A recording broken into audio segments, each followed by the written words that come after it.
নির্জন রাস্তা দিয়ে বাতাসের গতিতে চলছে একটি ল্যাম্বোরগিনি কার। সেই কারের পেছনে ছুটছে আরও তিনটে মার্সিডিজ কার। মার্সিডিজ তিনটে সেই ল্যাম্বোরগিনির পিছু নিচ্ছে। মার্সিডিজ কারগুলো থেকে অনবরত গুলি ছুটছে গুন্ডারা, কিন্তু কোনো গুলিই সেই ল্যাম্বোরগিনিতে লাগছে না। দেখতে দেখতে পদ্ম সেতুর উপরে পৌঁছে গেল কারগুলো। হঠাৎ করে একটা গুলি গিয়ে লাগে সামনে থাকা ল্যাম্বোরগিনির চাকার উপর। ল্যাম্বোরগিনি কার তার নিয়ন্ত্রণ হারিয়ে পড়ে গেল পানিতে। সেই গাড়ি আর গাড়ির ভিতরে থাকা লোকটা হারিয়ে গেল পানির গভীরে। সেই তিনটে মার্সিডিজ থেকে কয়েকজন মাস্ক পরিহিত অজ্ঞাত লোক নামলো। তাদের মধ্যে বস টাইপের একজন নেমে বলল, এবার মনস্টারের খেল খতম হলো। তোর পাঁচ লাইন যেন কি ছিল? হ্যাঁ, মনে পড়েছে। যে গ্যাং নিয়ে চলে তাকে বলে গ্যাংস্টার, আর যে একাই একটা গ্যাংকে ধ্বংস করার ক্ষমতা রাখে তাকে বলে মনস্টার। আজকে তোকে গ্যাংস্টারদের হাতেই মরতে হলো। তারপর পৈশাচিক হাসি দিয়ে সবাই চলে গেল সেখান থেকে। আর এইদিকে পানির ভেতর থেকে বুদবুদ বের হচ্ছে। সাথে সাথেই লাফ দিয়ে উঠে পড়লাম বিছানা থেকে। সেই একই স্বপ্ন দেখলাম আবার। মানুষ বলে তার অন্ধকার অতীত তার পিছু কখনো ছাড়ে না। ঠিক আমার ক্ষেত্রেও তাই হচ্ছে। আমার অন্ধকার অতীত এখনো আমার পিছু ছাড়ছে না। আমি আয়নার সামনে গিয়ে দাঁড়ালাম। ফুল বডি বিল্ডার শরীরে তিনটা গুলির চিহ্ন এখনো স্পষ্ট আছে। একটা বুকের ডান পাশে, একটা সিক্স প্যাক অ্যাবসের ডান পাশে, আর একটা কাঁধে। যা 6 মাসে পরিবর্তন হয়ে গেল, কিন্তু এই তিনটা গুলির চিহ্ন এখনো গেল না। মনে মনে কথাটা বলে একটু মুচকি হাসি দিয়ে ফ্রেশ হয়ে নিলাম। তারপর নাস্তা করে সাইকেলে করে কলেজের উদ্দেশ্যে বেরিয়ে পড়লাম। কলেজের গেট পেরিয়ে ভেতরে যাওয়ার পর সব ছাত্রছাত্রীদের নজর আমার উপরে গেল। আমাকে এক নজর দেখে আবার নিজেদের মতো গল্প গুজব করতে লাগলো। আসলে গত 2 মাসে এদের সবার আমাকে নিয়ে অভ্যস্ত হয়ে গেছে। বুঝলেন না তো? আমি বুঝিয়ে দিচ্ছি। আমার কলেজে আসার পর কিছু স্টুডেন্টদের কথোপকথন শুনলে নিজেই বুঝে নিন। আরে এই হ্যান্ডসামটা কোথা থেকে আসলো রে? আমি তো পুরাই ক্লাস খেলাম রে দোস্ত। আমার সাথে কথা বলিয়ে দে না প্লিজ। আরে রাজের কথা ভেবে লাভ নেই। কেন, তুই লাইন মারিস নাকি? আরে আমি যদি লাইন মারতে পারতাম তাহলে আমার থেকে এই কলেজের সৌভাগ্যবান ব্যক্তি আর কেউ হতো না। তুই তো আজকে ট্রান্সফার নিয়ে আসলি, তাই তুই জানিস না আমরা সবাই একই ইয়ারের। রাজ গত 2 মাস আগে অনার্স ফার্স্ট ইয়ারের ট্রান্সফার নিয়ে আসে। তুই বিশ্বাস করবি না কণিকা, প্রথম প্রথম আমরা ভেবেছিলাম এত হ্যান্ডসাম ছেলে কলেজে আসার পর মেয়েদের সাথে ফ্ল্যাটিং করবে, কিন্তু হলো পুরো উল্টোটা। এই ছেলে প্রতিদিন কলেজে আসবে তার সাইকেল নিয়ে আর সিম্পল ড্রেসে। তবে এই ড্রেসে যা লাগে না, বিশ্বাস করবি না দোস্ত, আমি কেন কলেজের সব মেয়েরাই ফিদা হয়ে যায় এই ছেলের উপরে। কিন্তু দোস্ত, এই ছেলে গত 2 মাসে টিচার বাদে কোনো স্টুডেন্টের সাথে কথা বলছে এমন দৃশ্য আমি দেখি নাই। এমনকি কোনো ছেলেদের সাথে কথা বলে না। আমি একদিন সাহস নিয়ে কথা বলতে গিয়েছিলাম। তারপর কি হয়েছে? তারপর আর কি, আমি গিয়ে বললাম, ক্যান আই সিট হেয়ার? সে আমার দিকে নজর দিয়ে তার ব্যাগ নিয়ে অন্য বেঞ্চে চলে গেল। আমার এমন রাগ হচ্ছিল যে এই ছেলেটাকে খুন করে ফেলি। সব সময় একা একা বেঞ্চে বসবে আর ওর সাথে কেউ বসে না। এমনটা কেন? আরে এরকম একঘেয়েমি ছেলের সাথে কে বসবে? তাও ঠিক। এখন এইসব কথা বাদ দে, চল ক্লাসে যাই। এদের কথা শুনে নিশ্চয়ই বুঝে গিয়েছেন আমি কিরকম। তাও নিজের পরিচয় দিয়ে দেই সবাইকে। আমি রাজ, সবসময় একা একা থাকি। আপনজন বলতে আমার নিজেকে ছাড়া এখন আর কেউ নেই। আর কি বলবো, এখন যদি সব জেনে যান তাহলে তো গল্পের মজাই থাকবে না। চলুন গল্পে ফিরে যাওয়া যাক। আমি ক্লাসে গিয়ে একেবারে লাস্ট বেঞ্চে গিয়ে বসলাম। ক্লাস শুরু হতে আরো কিছুক্ষণ সময় লাগবে, তাই বই বের করে পড়তে লাগলাম। এমন সময় আমার পাশে একটা ছেলে বসলো। আমার পাশে ছেলেটাকে বসতে দেখে আমি উঠে অন্য বেঞ্চে চলে যাব। এমন সময় ছেলেটি বলল, আমি জানি আমার মতো গরিব ছোট লোক ছেলের সাথে কেউ বসতে চাইবে না। সরি ভাই, আপনি বসুন, আমি উঠে যাচ্ছি। আমি ছেলেটার কথা শুনে তার দিকে তাকালাম। ছেলেটা বোধহয় আজকেই এসেছে। ছেলেটার চোখ দিয়ে পানি পড়ছে। ছেলেটাকে দেখে আমার প্রাণপ্রিয় বন্ধু রাহুলের কথা একটু মনে পড়ে গেল। রাহুল আমার জন্য নিজের জীবনও দিতে পারত। আমি আবার নিজের বেঞ্চে গিয়ে বসলাম। আমার সাথে বসতে পারো। ছেলেটি আমার কথা শুনে হাসি মুখে আমার পাশে এসে বসল। এই কলেজে নতুন? হুম। নাম কি? রাহুল, আপনারা? ছেলেটার মুখ থেকে রাহুল নামটা শুনে আমার চোখের সামনে সেই ভয়ঙ্কর অতীতটা ভেসে উঠল। আমার নাম রাজ। তোমার পরিবারে কে কে আছে? আমার এক ছোট বোন ছাড়া আর কেউ নেই। আর তোমার? তোমার তো ছোট বোন আছে, আমার তো তাও নেই। এই নির্দয় পৃথিবীতে নিজেকে মানিয়ে নিয়েছি। তোমার গল্প কি আমার মতো দুঃখের? হ্যালো বন্ধুরা, যারা আমাদের গল্প শোনো তাদের সবাইকে অসংখ্য ধন্যবাদ। তোমাদের কাছে কোনো এলাকার বড় ভাই তার ছোট বোনের জন্য আর্থিকভাবে কিছু সাহায্য চাচ্ছে। তার বোনের কিডনির সমস্যা। ডক্টর বলছে যে তার কিডনি চেঞ্জ করতে হবে। প্রায় 7 লক্ষ টাকা লাগবে কিডনি চেঞ্জ করতে, তাহলে সেই বোনটি সুস্থ হবে। কিন্তু তারা অনেক গরিব, তাদের পক্ষে এতগুলো টাকা দেওয়া সম্ভব না। তারা দিন আনে দিন খায়, তাদের কোনো জমানো টাকা নেই। তাই আপনারা যদি সাহায্য করেন তাহলে সেই বোনটিকে বাঁচানো সম্ভব হবে। তাই আপনারা প্লিজ যে যা পারেন সাহায্য করেন। বিকাশ, নগদ এবং ইসলামী ব্যাংক নাম্বার ডেসক্রিপশন বক্সে এবং কমেন্টে পিন করে দেওয়া আছে। আর কেউ যদি কোনো প্রকার ডকুমেন্ট দেখতে চান তাহলে আমাকে হোয়াটসঅ্যাপ নাম্বারে মেসেজ দেন। তাহলে চলেন এবার গল্পে ফেরা যাক। তোমার মতো নাকি জানি না, তবে প্রচন্ড কষ্টের। আচ্ছা, তুমি তোমার বোনকে নিয়ে পরিবারের খরচ কিভাবে টানো? ছোট বোন এবার জেএসসি দিবে, আর আমি ছোট ছোট কাজ করে নিজের পড়াশোনা আর আমার বোনের পড়াশোনার খরচ টানি। তুমি কিভাবে আয় করো? আমার কাছে যা আছে তা দিয়ে তোমার মতো 1000 জনকে আমি সারা জীবন পুষতে পারবো। মনে মনে কথাটা বললাম। চলে যায় কোনো রকম। আমরা আজকে থেকে বন্ধু, হ্যাঁ? বলেই রাহুলের দিকে হাতটা বাড়িয়ে দিলাম। তুমি আমার সাথে বন্ধুত্ব করবে? হ্যাঁ, কেন নয়। আসলে আমার লাইফে আমার দরিদ্রতার জন্য কেউ বন্ধুত্ব করেনি। গরিব বলে কি মানুষ না তুমি? ঠিক আছে, আজ থেকে আমরা ফ্রেন্ড, কিন্তু এখন থেকে তুই করে বলতে হবে। সেম টু ইউ দোস্ত। এতক্ষণ স্যার আর ক্লাসের সবাই আমাদের দিকে তাকিয়েছিল। স্যার যে ক্লাসে এসেছে তার দিকে আমার কোনো নজরে ছিল না এতক্ষণ। আমি দ্রুত দাঁড়িয়ে বললাম, sir, I am extremely sorry. আসলে তোমার কিছুই বলতে হবে না রাজ, তুমি গত 2 মাস কারো সাথে বন্ধুত্ব করোনি। আজকে নিউ স্টুডেন্ট অর্থাৎ রাহুলের সাথে ফ্রেন্ডশিপ করলে, এতে আমি খুশি হলাম। জীবনে কখনো একা থাকা উচিত নয়, আশেপাশে সবার সাথে মিলেমিশে চলা উচিত। স্যার, আমি কি দোষ করলাম? আমরা সবাই মিমের দিকে তাকালাম। আর মিম হলো ক্লাসের সব থেকে সুন্দরী মেয়ে। মিমের বাবা হলো এলাকার খ্যাতনামা ব্যবসায়ী লোক। মিমের রূপের সাথে তার অহংকারও দিন দিন বাড়ছে। তার অহংকার এই কলেজের সবাইকে হার মানায়। সে যেমন রূপবতী তেমনি অহংকারী। না মানে স্যার, আমরা কি দোষ করলাম যে রাজ আমাদের সাথে কথা বলবে না, ফ্রেন্ডশিপ করবে না? রাজ, মিম ঠিকই বলেছে, সবার সাথে বন্ধুত্ব করে নিবে। এখন সবাই ক্লাসে মনোযোগ দাও। তারপর আমরা সবাই ক্লাসে মনোযোগ দিলাম। কলেজ শেষ করে যেই আমি ক্লাসরুম থেকে বের হতে যাব, তখন মিম আমার সামনে আসলো। মিস্টার রাজ, শুনলেন তো স্যার কি বললো? সবার সাথে বন্ধুত্ব করতে বলেছে। তাহলে সবার আগে আমাকে দিয়ে শুরু করো। আমি মিমের সাথে কোনো কথা না বলে ক্যাম্পাস দিয়ে হেঁটে যাচ্ছিলাম।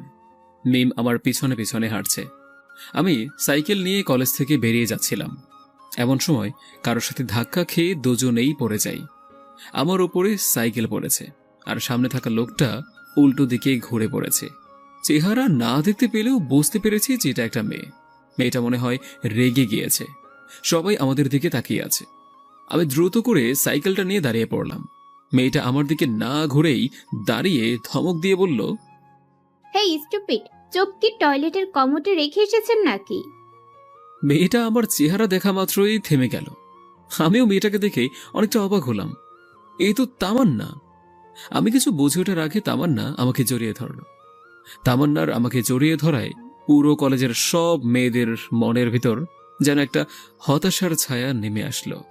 যে ছেলে 2 মাসে কারোর সাথে কথাও বলে না, কোনো মেয়ের দিকে একবার ঘুরেও তাকালো না, আর আজকে সেই ছেলেকে একটা মেয়ে হুট করে এসে জড়িয়ে ধরল। এরকম অবস্থা হবে মানে সবাই ভাবতেও পারছিল না। আমি দ্রুত তামান্নাকে আমার থেকে ছাড়িয়ে নিয়ে তাকে ধমক দিয়ে বললাম, কে আপনি? আর এভাবে হুট করে আমাকে জড়িয়ে ধরলেন কেন? রাকিব, তুমি এসব কি বলছো? আমি তামান্নার কথার কোনো উত্তর না দিয়ে কলেজ থেকে চলে যেতে লাগলাম, কিন্তু আমি গেট পার হওয়ার আগেই তামান্না আমার সামনে দৌড়ে চলে এলো। এ কি, আপনি এভাবে আমার সামনে কেন আসলেন? তামান্না আমার মুখে আপনি কথা শুনে যেন আকাশ থেকে পড়ল। রাকিব, তুমি কি আমাকে চিনতে পারছো না? কে রাকিব? আমি হলাম রাজ, আর আমি আপনাকে চিনি না। আমাকে যেতে হবে প্লিজ। আমি গেলাম। আমি কলেজ থেকে চলে গেলাম, আর এদিকে তামান্না মূর্তির মতো দাঁড়িয়ে আছে। আমি কি এতই ভুল হতে পারি রাকিবকে চিনতে? একটা মানুষের চেহারা কি এতটা অন্য মানুষের সাথে মিলতে পারে নাকি আমিই চিনতে ভুল করেছি? না, এটা কিভাবে হয়? রাকিবকে আমি ছোটবেলা থেকে চিনি না, আমাকে এই ব্যাপারে ভাবতে হবে। তামান্না সোজা প্রিন্সিপালের রুমে গেল। সেখানে গিয়ে ইন্টার ফাইনাল ইয়ারে অ্যাডমিশন নিল। স্যার, এই কলেজে আমাদের ক্লাসে কি রাকিব নামে কোনো ছেলে আছে? না, আমার জানা মতে এই কলেজে রাকিব নামে কোনো ছেলে পড়ে না। ওকে স্যার, তাহলে আমি আজকে আসি, আগামীকাল থেকে ক্লাস করব। ঠিক আছে। তামান্না প্রিন্সিপালের রুম থেকে বের হয়ে ক্যাম্পাস দিয়ে আন মনে হাঁটছে। তখন মিম তামান্নার সামনে চলে আসলো। এভাবে হঠাৎ মিম তামান্নার সামনে চলে আসায় তামান্না প্রচন্ড ঘাবড়ে গেল। এক্সকিউজ মি, আপনি আমার সামনে এভাবে হঠাৎ কেন আসলেন? আসলে আমি তোমার আর প্রিন্সিপালের সব কথা লুকিয়ে শুনে ফেলেছি। আমি জানি আমি অপরাধ করে ফেলেছি। আমি মিম, তোমার ক্লাসেই পড়ি। আমি তামান্না, নাইস টু মিট ইউ। আচ্ছা, তুমি সেই সময় রাজকে হঠাৎ জড়িয়ে ধরলে কেন? ও, তাহলে তার নাম রাজ? আশ্চর্য, একটা ছেলের নাম জানো না আর হুটহাট করে একজন ছেলেকে জড়িয়ে ধরলে। আবার কাকে? এই কলেজের ক্রাশকে? ও, এখন বুঝেছি ব্যাপারটা। আসলে আমি রাজকে আমার এক পুরনো বন্ধুর সাথে গুলিয়ে ফেলেছিলাম। তার সাথে গত 7 মাস আমার কোনো যোগাযোগ নেই। আসলে আমরা খুব ভালো বন্ধু ছিলাম। আজকে হঠাৎ রাজকে মানে আমার সেই পুরনো বন্ধুকে দেখতে পেয়ে আমার মাথা ঠিক থাকে না। ও, তাহলে ঠিক আছে, আমরা তো একই ক্লাসে পড়ি। তাহলে আজকে থেকে আমরা ফ্রেন্ডস। তা করা যায়, কারণ এই কলেজে আমার চেনা জানা কেউ নাই। দুজনেই নিজেদের মতো বন্ধুত্ব করে নিল। আর অন্যদিকে একটা ব্যাংকে অনেকগুলো ডাকাত ব্যাংক থেকে টাকা চুরি করে এনেছে। সেই টাকাগুলো ছিল গরিব দুঃখী মানুষদের। তারা তাদের কষ্টের টাকাগুলো ব্যাংকে জমা রেখেছিল তাদের ছেলে মেয়ের ভবিষ্যতের জন্য। এটাই এতক্ষণ খবরে দেখাচ্ছিল। আর আকাশ দেখছে খবরটা। আকাশের চোখে মুখে ফুটে আছে হিংস্রতা, যেন সে কোনো মানুষ না, বরং একটি মনস্টার। রাতের আধারে অন্ধকারের সহযোগিতায় একদল ডাকাত সোনার গয়নার দোকানে চুরি করে নিজেদের আস্তানায় পৌঁছলো। তাদের আস্তানা হলো একটা পুরাতন পরিত্যক্ত গোডাউন। চারিদিকে গভীর অন্ধকার। ডাকাতরা নিজেদের মধ্যে চুরির মাল ভাগাভাগি করছিল। এমন সময় গোডাউনের দরজায় কেউ ঠকঠক করলো। ডাকাত দলের একজন উঠে দরজার কাছে গেল। সে জিজ্ঞাসা করলো বাহিরে কে, কিন্তু বাহির থেকে কোনো সাড়া শব্দ পাওয়া যায়নি। তাই সে আবার ভাগাভাগির জায়গায় চলে গেল। কিছুক্ষণ পর আবার কেউ দরজায় ঠকঠক করলো। এবার সে বিরক্ত হয়ে হাতে বন্দুক নিয়ে দরজার কাছে গেল। আমি শেষবারের মতো জিজ্ঞাসা করছি যে বাহিরে কে, আমাকে রাগালে অনেক খারাপ হবে। বাহির থেকে এবারও কোনো সারা শব্দ এলো না। তাই সে রেগে গিয়ে গোডাউনের দরজা খুলল। কিন্তু বাহিরটা ঘন অন্ধকারে আচ্ছন্ন। কেউ যদি এই অন্ধকারের আড়ালে লুকায় তাহলে সে নিজের হাত পর্যন্ত দেখতে পারবে না। বাহিরে কাউকে দেখতে না পেয়ে ডাকাত সদস্য রেগে গেল, কিন্তু ঠিক সেই মুহূর্তে অন্ধকারের ভিতর থেকে একটি হাত জোড়া বের হয়ে আসলো আর সেই ডাকাতকে অন্ধকারের ভিতরে নিয়ে গেল। বন্দুক থাকা সত্ত্বেও সে কিছুই করতে পারল না, শুধু একটা চিৎকার দেওয়া ছাড়া। তবে সেই চিৎকারও খুবই মৃদু ছিল। বাহির থেকে তাদের সদস্যের চিৎকার শুনতে পেয়ে সবাই হাতে বন্দুক নিয়ে দরজার কাছে গেল, কিন্তু বাহিরটা ঘুটঘুটে অন্ধকার। ডাকাত দলের বস জিজ্ঞাসা করলো, জিহাদ, কোথায় তুই আর চিৎকার কেন দিলি? কিন্তু বাহির থেকে কারো উত্তর পাওয়ার বদলে আবারও সেই ডাকাত সদস্যের চিৎকার ভেসে আসলো। সবাই এবার ভয় পেয়ে গেল। অন্ধকারের মধ্যে কারো অবয়ব দেখা গেল। সবাই অন্ধকারের দিকে বন্দুক তাক করলো। কে ওখানে? আমি বলছি, কে ওখানে? আমাদের সাথে পাঙ্গা নেওয়া ঠিক হয়নি তোর। আমরা গ্যাংস্টার কিং রনির লোক। এবার বাহির থেকে চিৎকার না, বরং কারো ভয়ঙ্কর হাসি ভেসে আসলো। সবাই এইরকম ভয়ঙ্কর হাসি আগে কখনো শোনেনি। বাহির থেকে সেই অবয়বটা বলল, যে গ্যাং নিয়ে চলে তাকে বলা হয় গ্যাংস্টার, আর যে একাই পুরো গ্যাংকে শেষ করার ক্ষমতা রাখে তাকে বলা হয় মনস্টার। সবাই মনস্টার নাম শুনে কাঁপাকাঁপি শুরু করে দিল। সবাই এতক্ষণে বুঝে গেছে যে বাহিরে যে আছে তার থেকে একমাত্র মৃত্যু ছাড়া কোনো কিছু পাওয়া যাবে না। তারা নিশ্চিত মৃত্যু জেনেও বাহিরে অবয়বটাকে উদ্দেশ্য করে গুলি চালাতে শুরু করলো। প্রতিটি বন্দুকে সাইলেন্সার লাগানো ছিল, তাই গুলির শব্দ হয়নি, কিন্তু বাহির থেকে কারো আর্তনাদ ভেসে আসলো। আর একটা ডেড বডি মুখ থুবড়ে তাদের সামনে পড়ল। ডেড বডি থেকে রক্ত বের হতে দেখে সবাই অনেক খুশি হলো, কারণ তারা নিশ্চিত মৃত্যুর হাত থেকে বাঁচল। কিন্তু তাদের এই আনন্দ বেশি সময় স্থির থাকলো না। হঠাৎ করে অন্ধকারকে ছিঁড়ে একজন কালো হুডি পরা লোক তাদের সামনে আসলো। এই কালো রাতে কালো হুডি পরায় কেউ তার চেহারা দেখতে পারছে না। তার হাতে আছে একটা চাইনিজ কুড়াল, যেটাই রক্তের ছাপ রয়েছে। একজন সেই ডেড বডিকে উল্টিয়ে তার চেহারা দেখলো। তারা সবাই ডেড বডির চেহারা দেখে অনেক ভয় পেয়ে গেল, কারণ এই ডেড বডি তাদের দলেরই সদস্যের।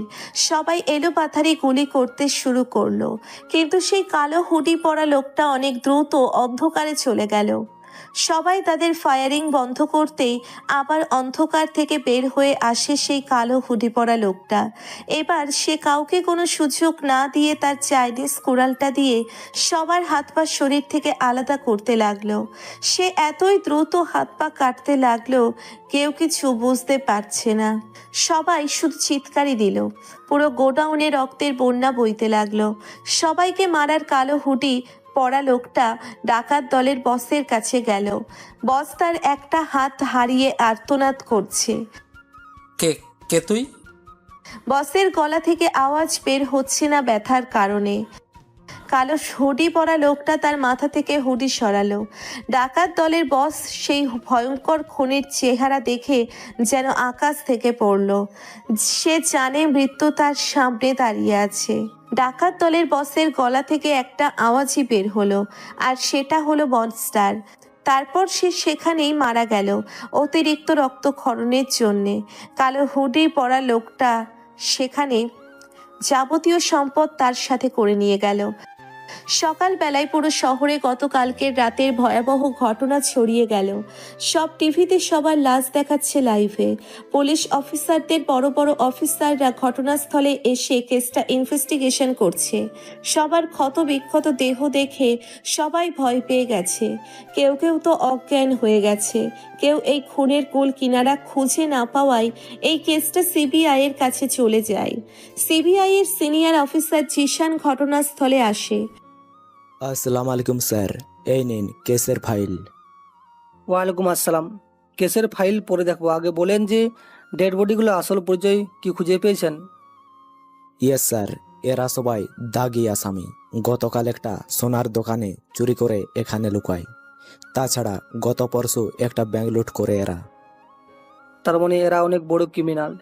আচ্ছা, তাহলে ব্যাংকের টাকা আর সোনার দোকানে গয়না কোথায়? লোকাল ইন্সপেক্টর কিছু একটা বলবে, কিন্তু তার আগে তার মোবাইলে একটা কল আসলো। ইন্সপেক্টর ফোনে কথা বলা শেষ করে জিশানকে বলল, স্যার এইমাত্র খবর এসেছে যে কেউ একজন থানায় চুরি হওয়া সব মাল রেখে এসেছে। জিশান এই কথা শুনে অবাক না হয়ে পারল না। তার মানে যে বা যারা এদের খুন করে সেই বা তারাই লুট হওয়ার আর চুরি হওয়া সব টাকা থানায় রেখে এসেছে। এখন শুধু জানার অপেক্ষা যে কে বা কারা এই খুন করেছে। অন্যদিকে প্রতিদিনের মতো আমি কলেজে যাচ্ছি সাইকেলে করে।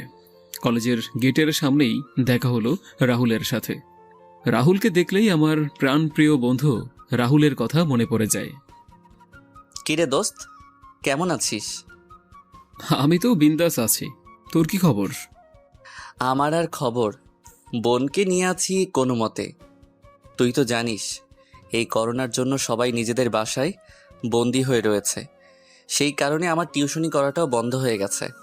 এখন আমাদের পড়াশোনার জন্য শুধু কলেজটাই খোলা আছে।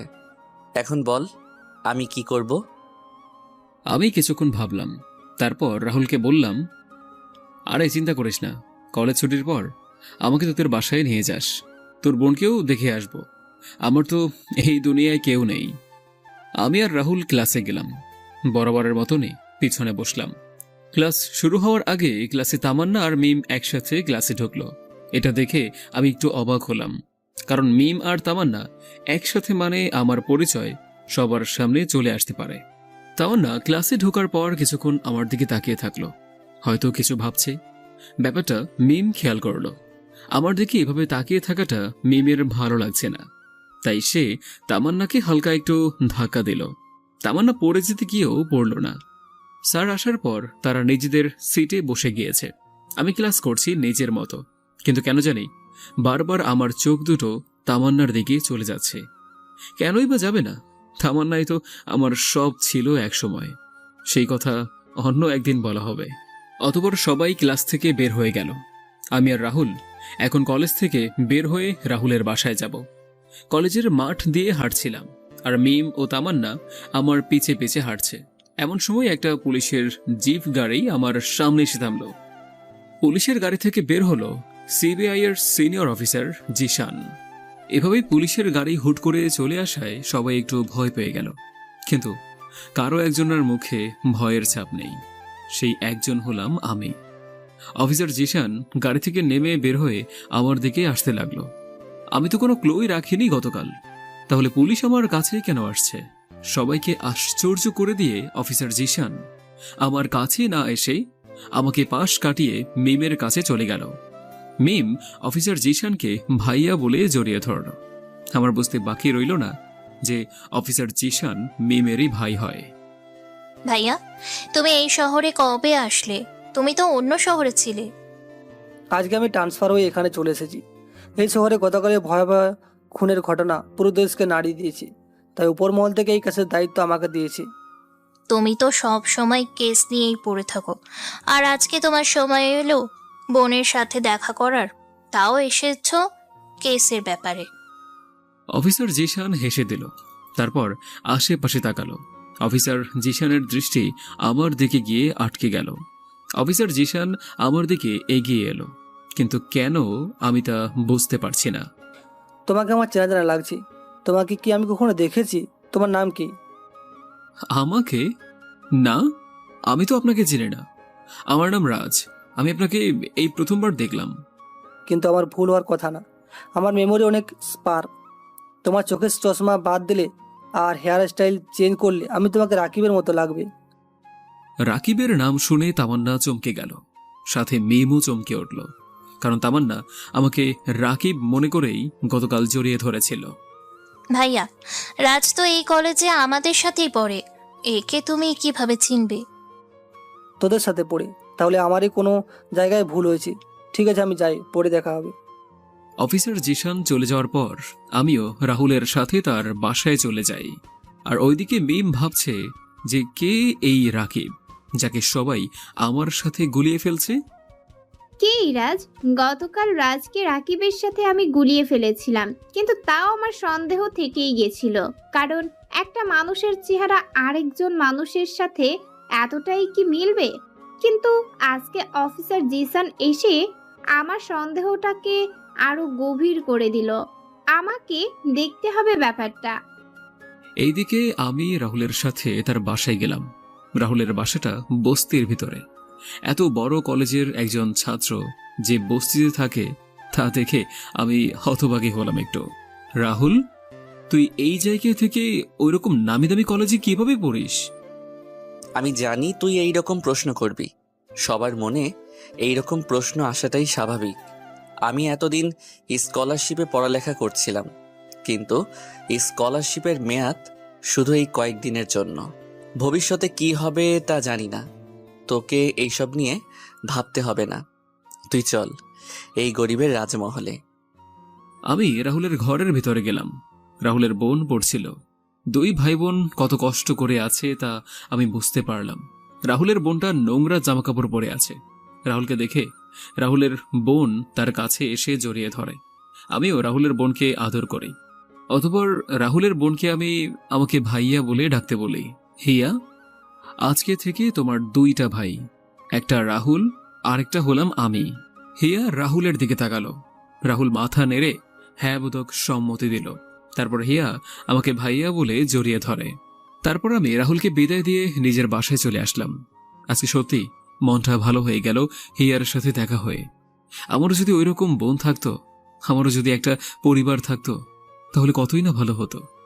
এইসব ভাবতে ভাবতে আমার চোখ দিয়ে 2 ফোঁটা পানি বের হয়ে গেল।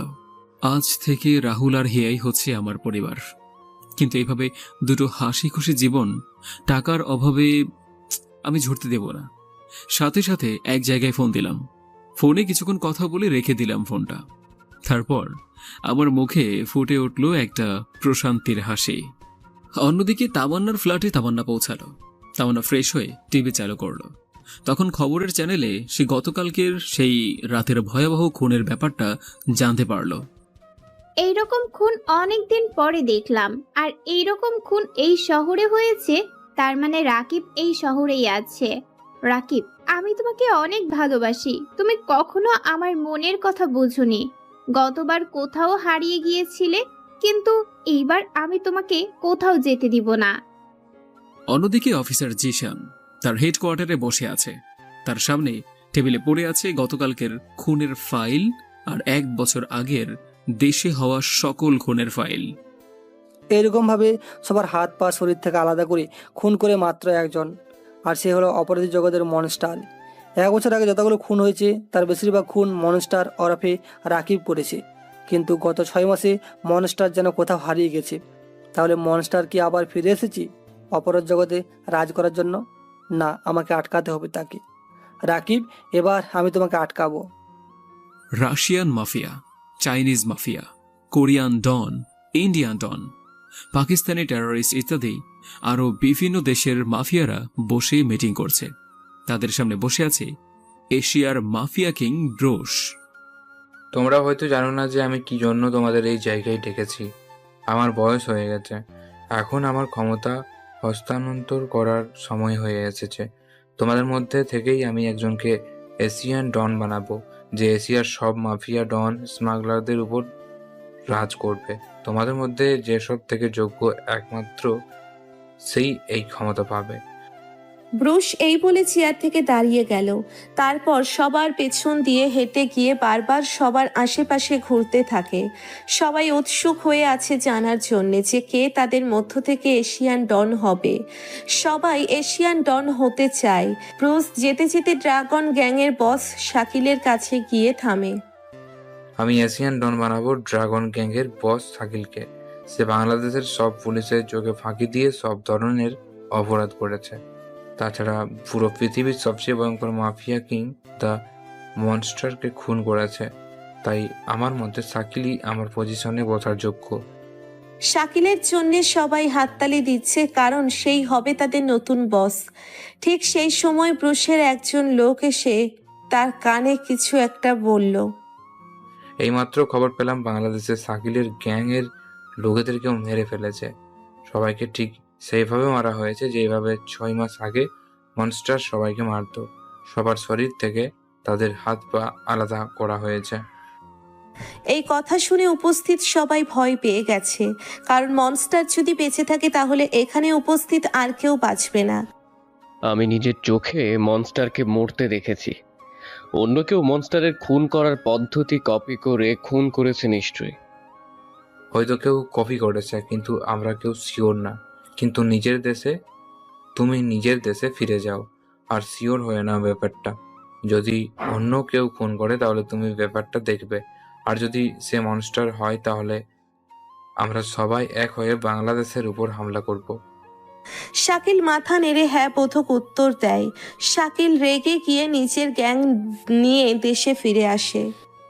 অন্যদিকে সকালে আমি প্রতিদিনের মতো নিজের সাইকেলে করে কলেজে গেলাম।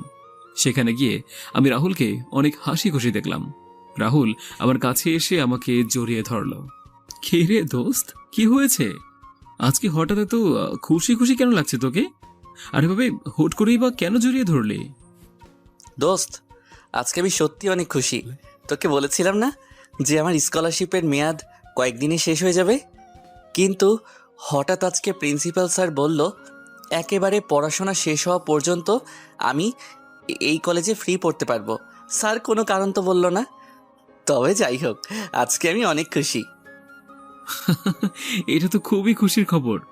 আজকে আর কলেজে ক্লাস করতে হবে না তোকে। হ্যাঁ, বাসায় ফিরে যা আর হিয়ার জন্য চকলেট কিনে নিয়ে যা। আমিও তোর সাথেই যাই, চল। আমার তো আর কেউ নেই বল, তোদের খুশিতে আমিও অংশ নিলে আমারও ভালো লাগবে রে। অতঃপর আমি আর রাহুল চলে গেলাম কলেজ থেকে। এতক্ষণ আমাদের দূর থেকে দেখছিল তামান্না আর মিম। আজব তো, গত 2 মাস কারোর সাথে কথা বললো না যে ছেলে, সেই ছেলে হুট করে এভাবে চেঞ্জড কিভাবে হয়ে গেল? এই নতুন ছেলে রাহুল আসার পর থেকে রাজ অনেক চেঞ্জ হয়ে গেছে, এটা আমি খেয়াল করেছি।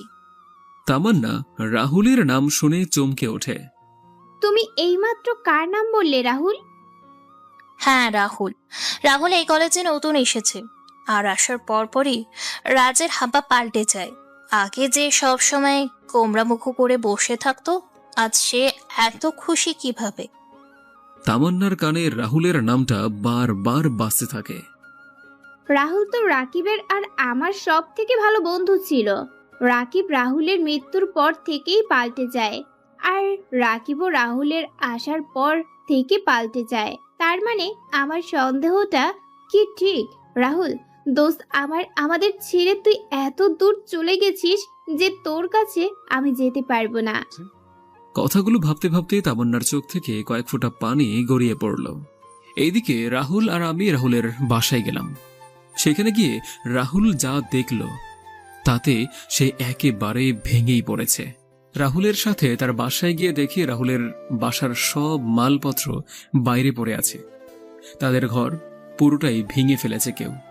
হিয়া বাহিরে দাঁড়িয়ে দাঁড়িয়ে কাছে। রাহুল দৌড়ে হিয়ার কাছে গেল। আমিও রাহুলের পিছু পিছু গেলাম সেখানে। হিয়া, কি হয়েছে এখানে? আমাদের ঘরের জিনিসপত্র এভাবে বাহিরে কে ফেলে দিয়েছে? আর তুই কাঁদছিস কেন? ভাইয়া দেখ না, কারা যেন এসে আমাকে ঘর থেকে বের করে দিল আর ঘরের সব জিনিসপত্র বাইরে ফেলে দিল। এই বলেই হিয়া আবার কাঁদতে লাগলো।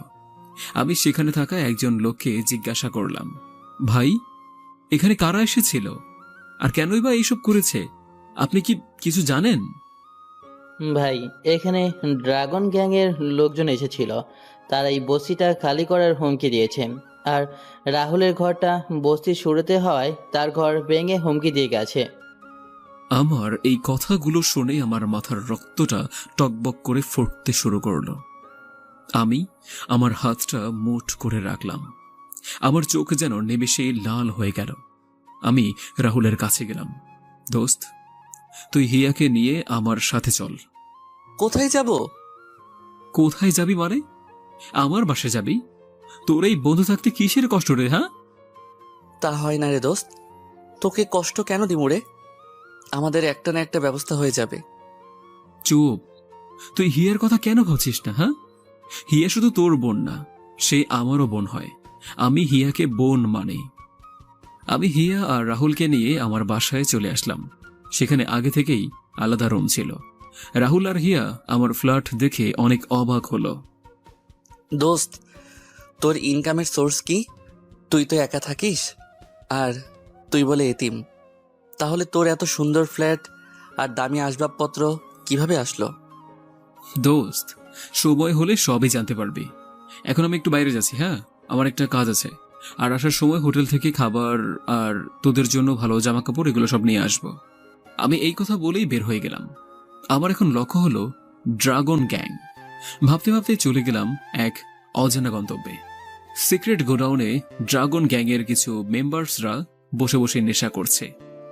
এরা তারাই যারা বস্তি খালি করার হুমকি দিয়েছিল।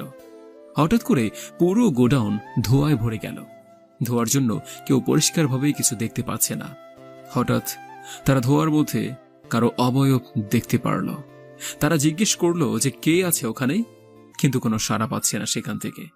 তাদের মধ্য থেকে একজনকে পাঠালো সেই জায়গায়, কিন্তু সেও ধোঁয়ার মধ্যে হারিয়ে গেল। সে আর ফিরে আসলো না। অতঃপর আরো দুজনকে পাঠালো, কিন্তু তারাও আগের জনার মতো আর ফিরে আসলো না। তাদের মধ্যে যে লিডার, তার কাঁধে কেউ হাত রাখল। লিডার পাশে তাকিয়ে দেখে একজন হুডি পরা লোক দাঁড়িয়ে আছে। কে রে তুই? আর এখানে কি করছিস?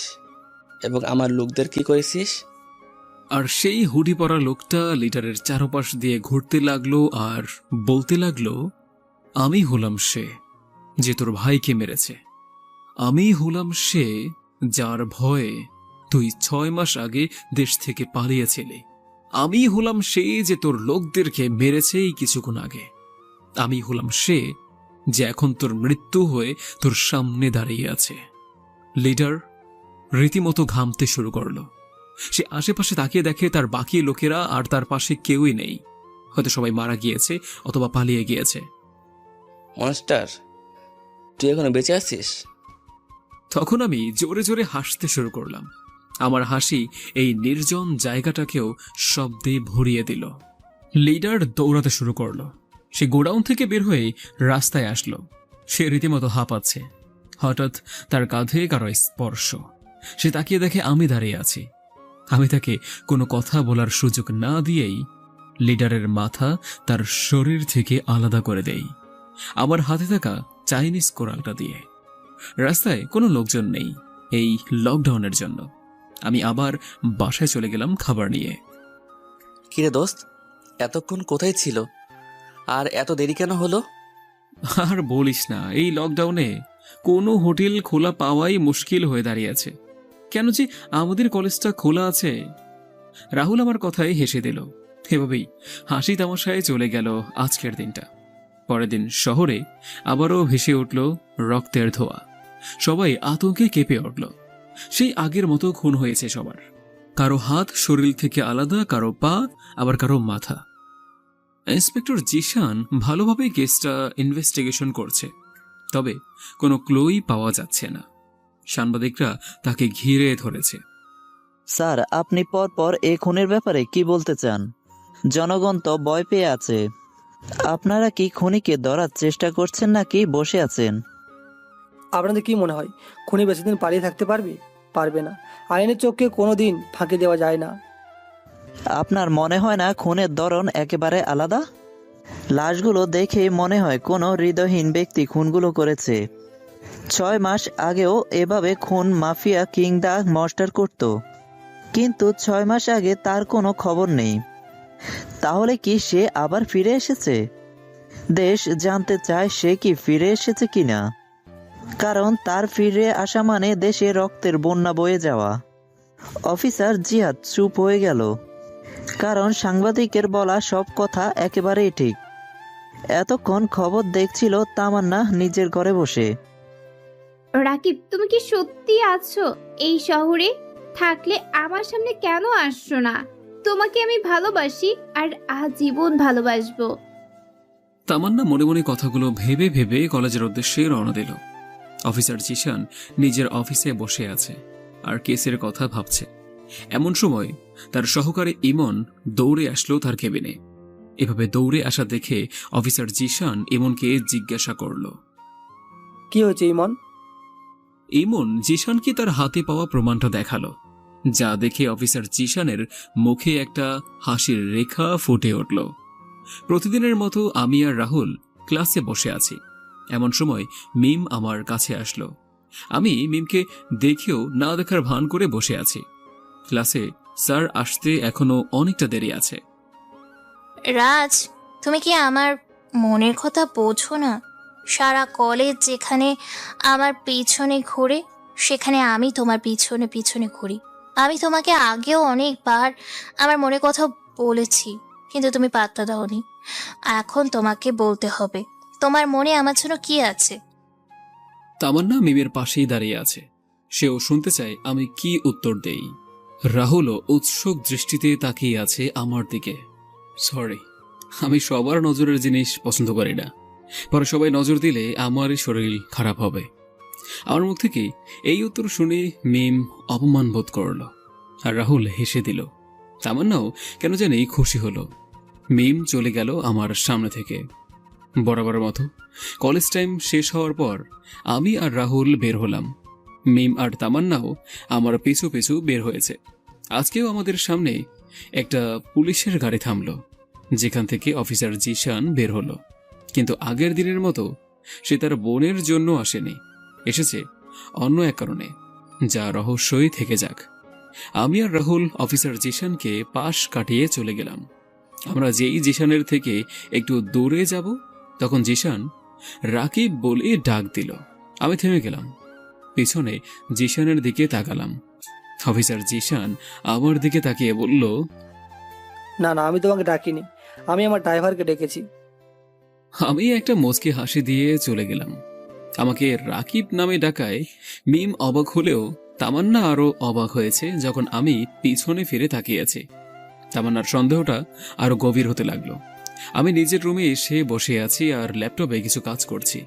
এমন সময় আমাদের কলেজের প্রিন্সিপাল ইমেল দিয়ে জানালো আগামীকাল কলেজে একটা বড় অনুষ্ঠান হবে, যার জন্য কালকে দেরি করে ছুটি হবে।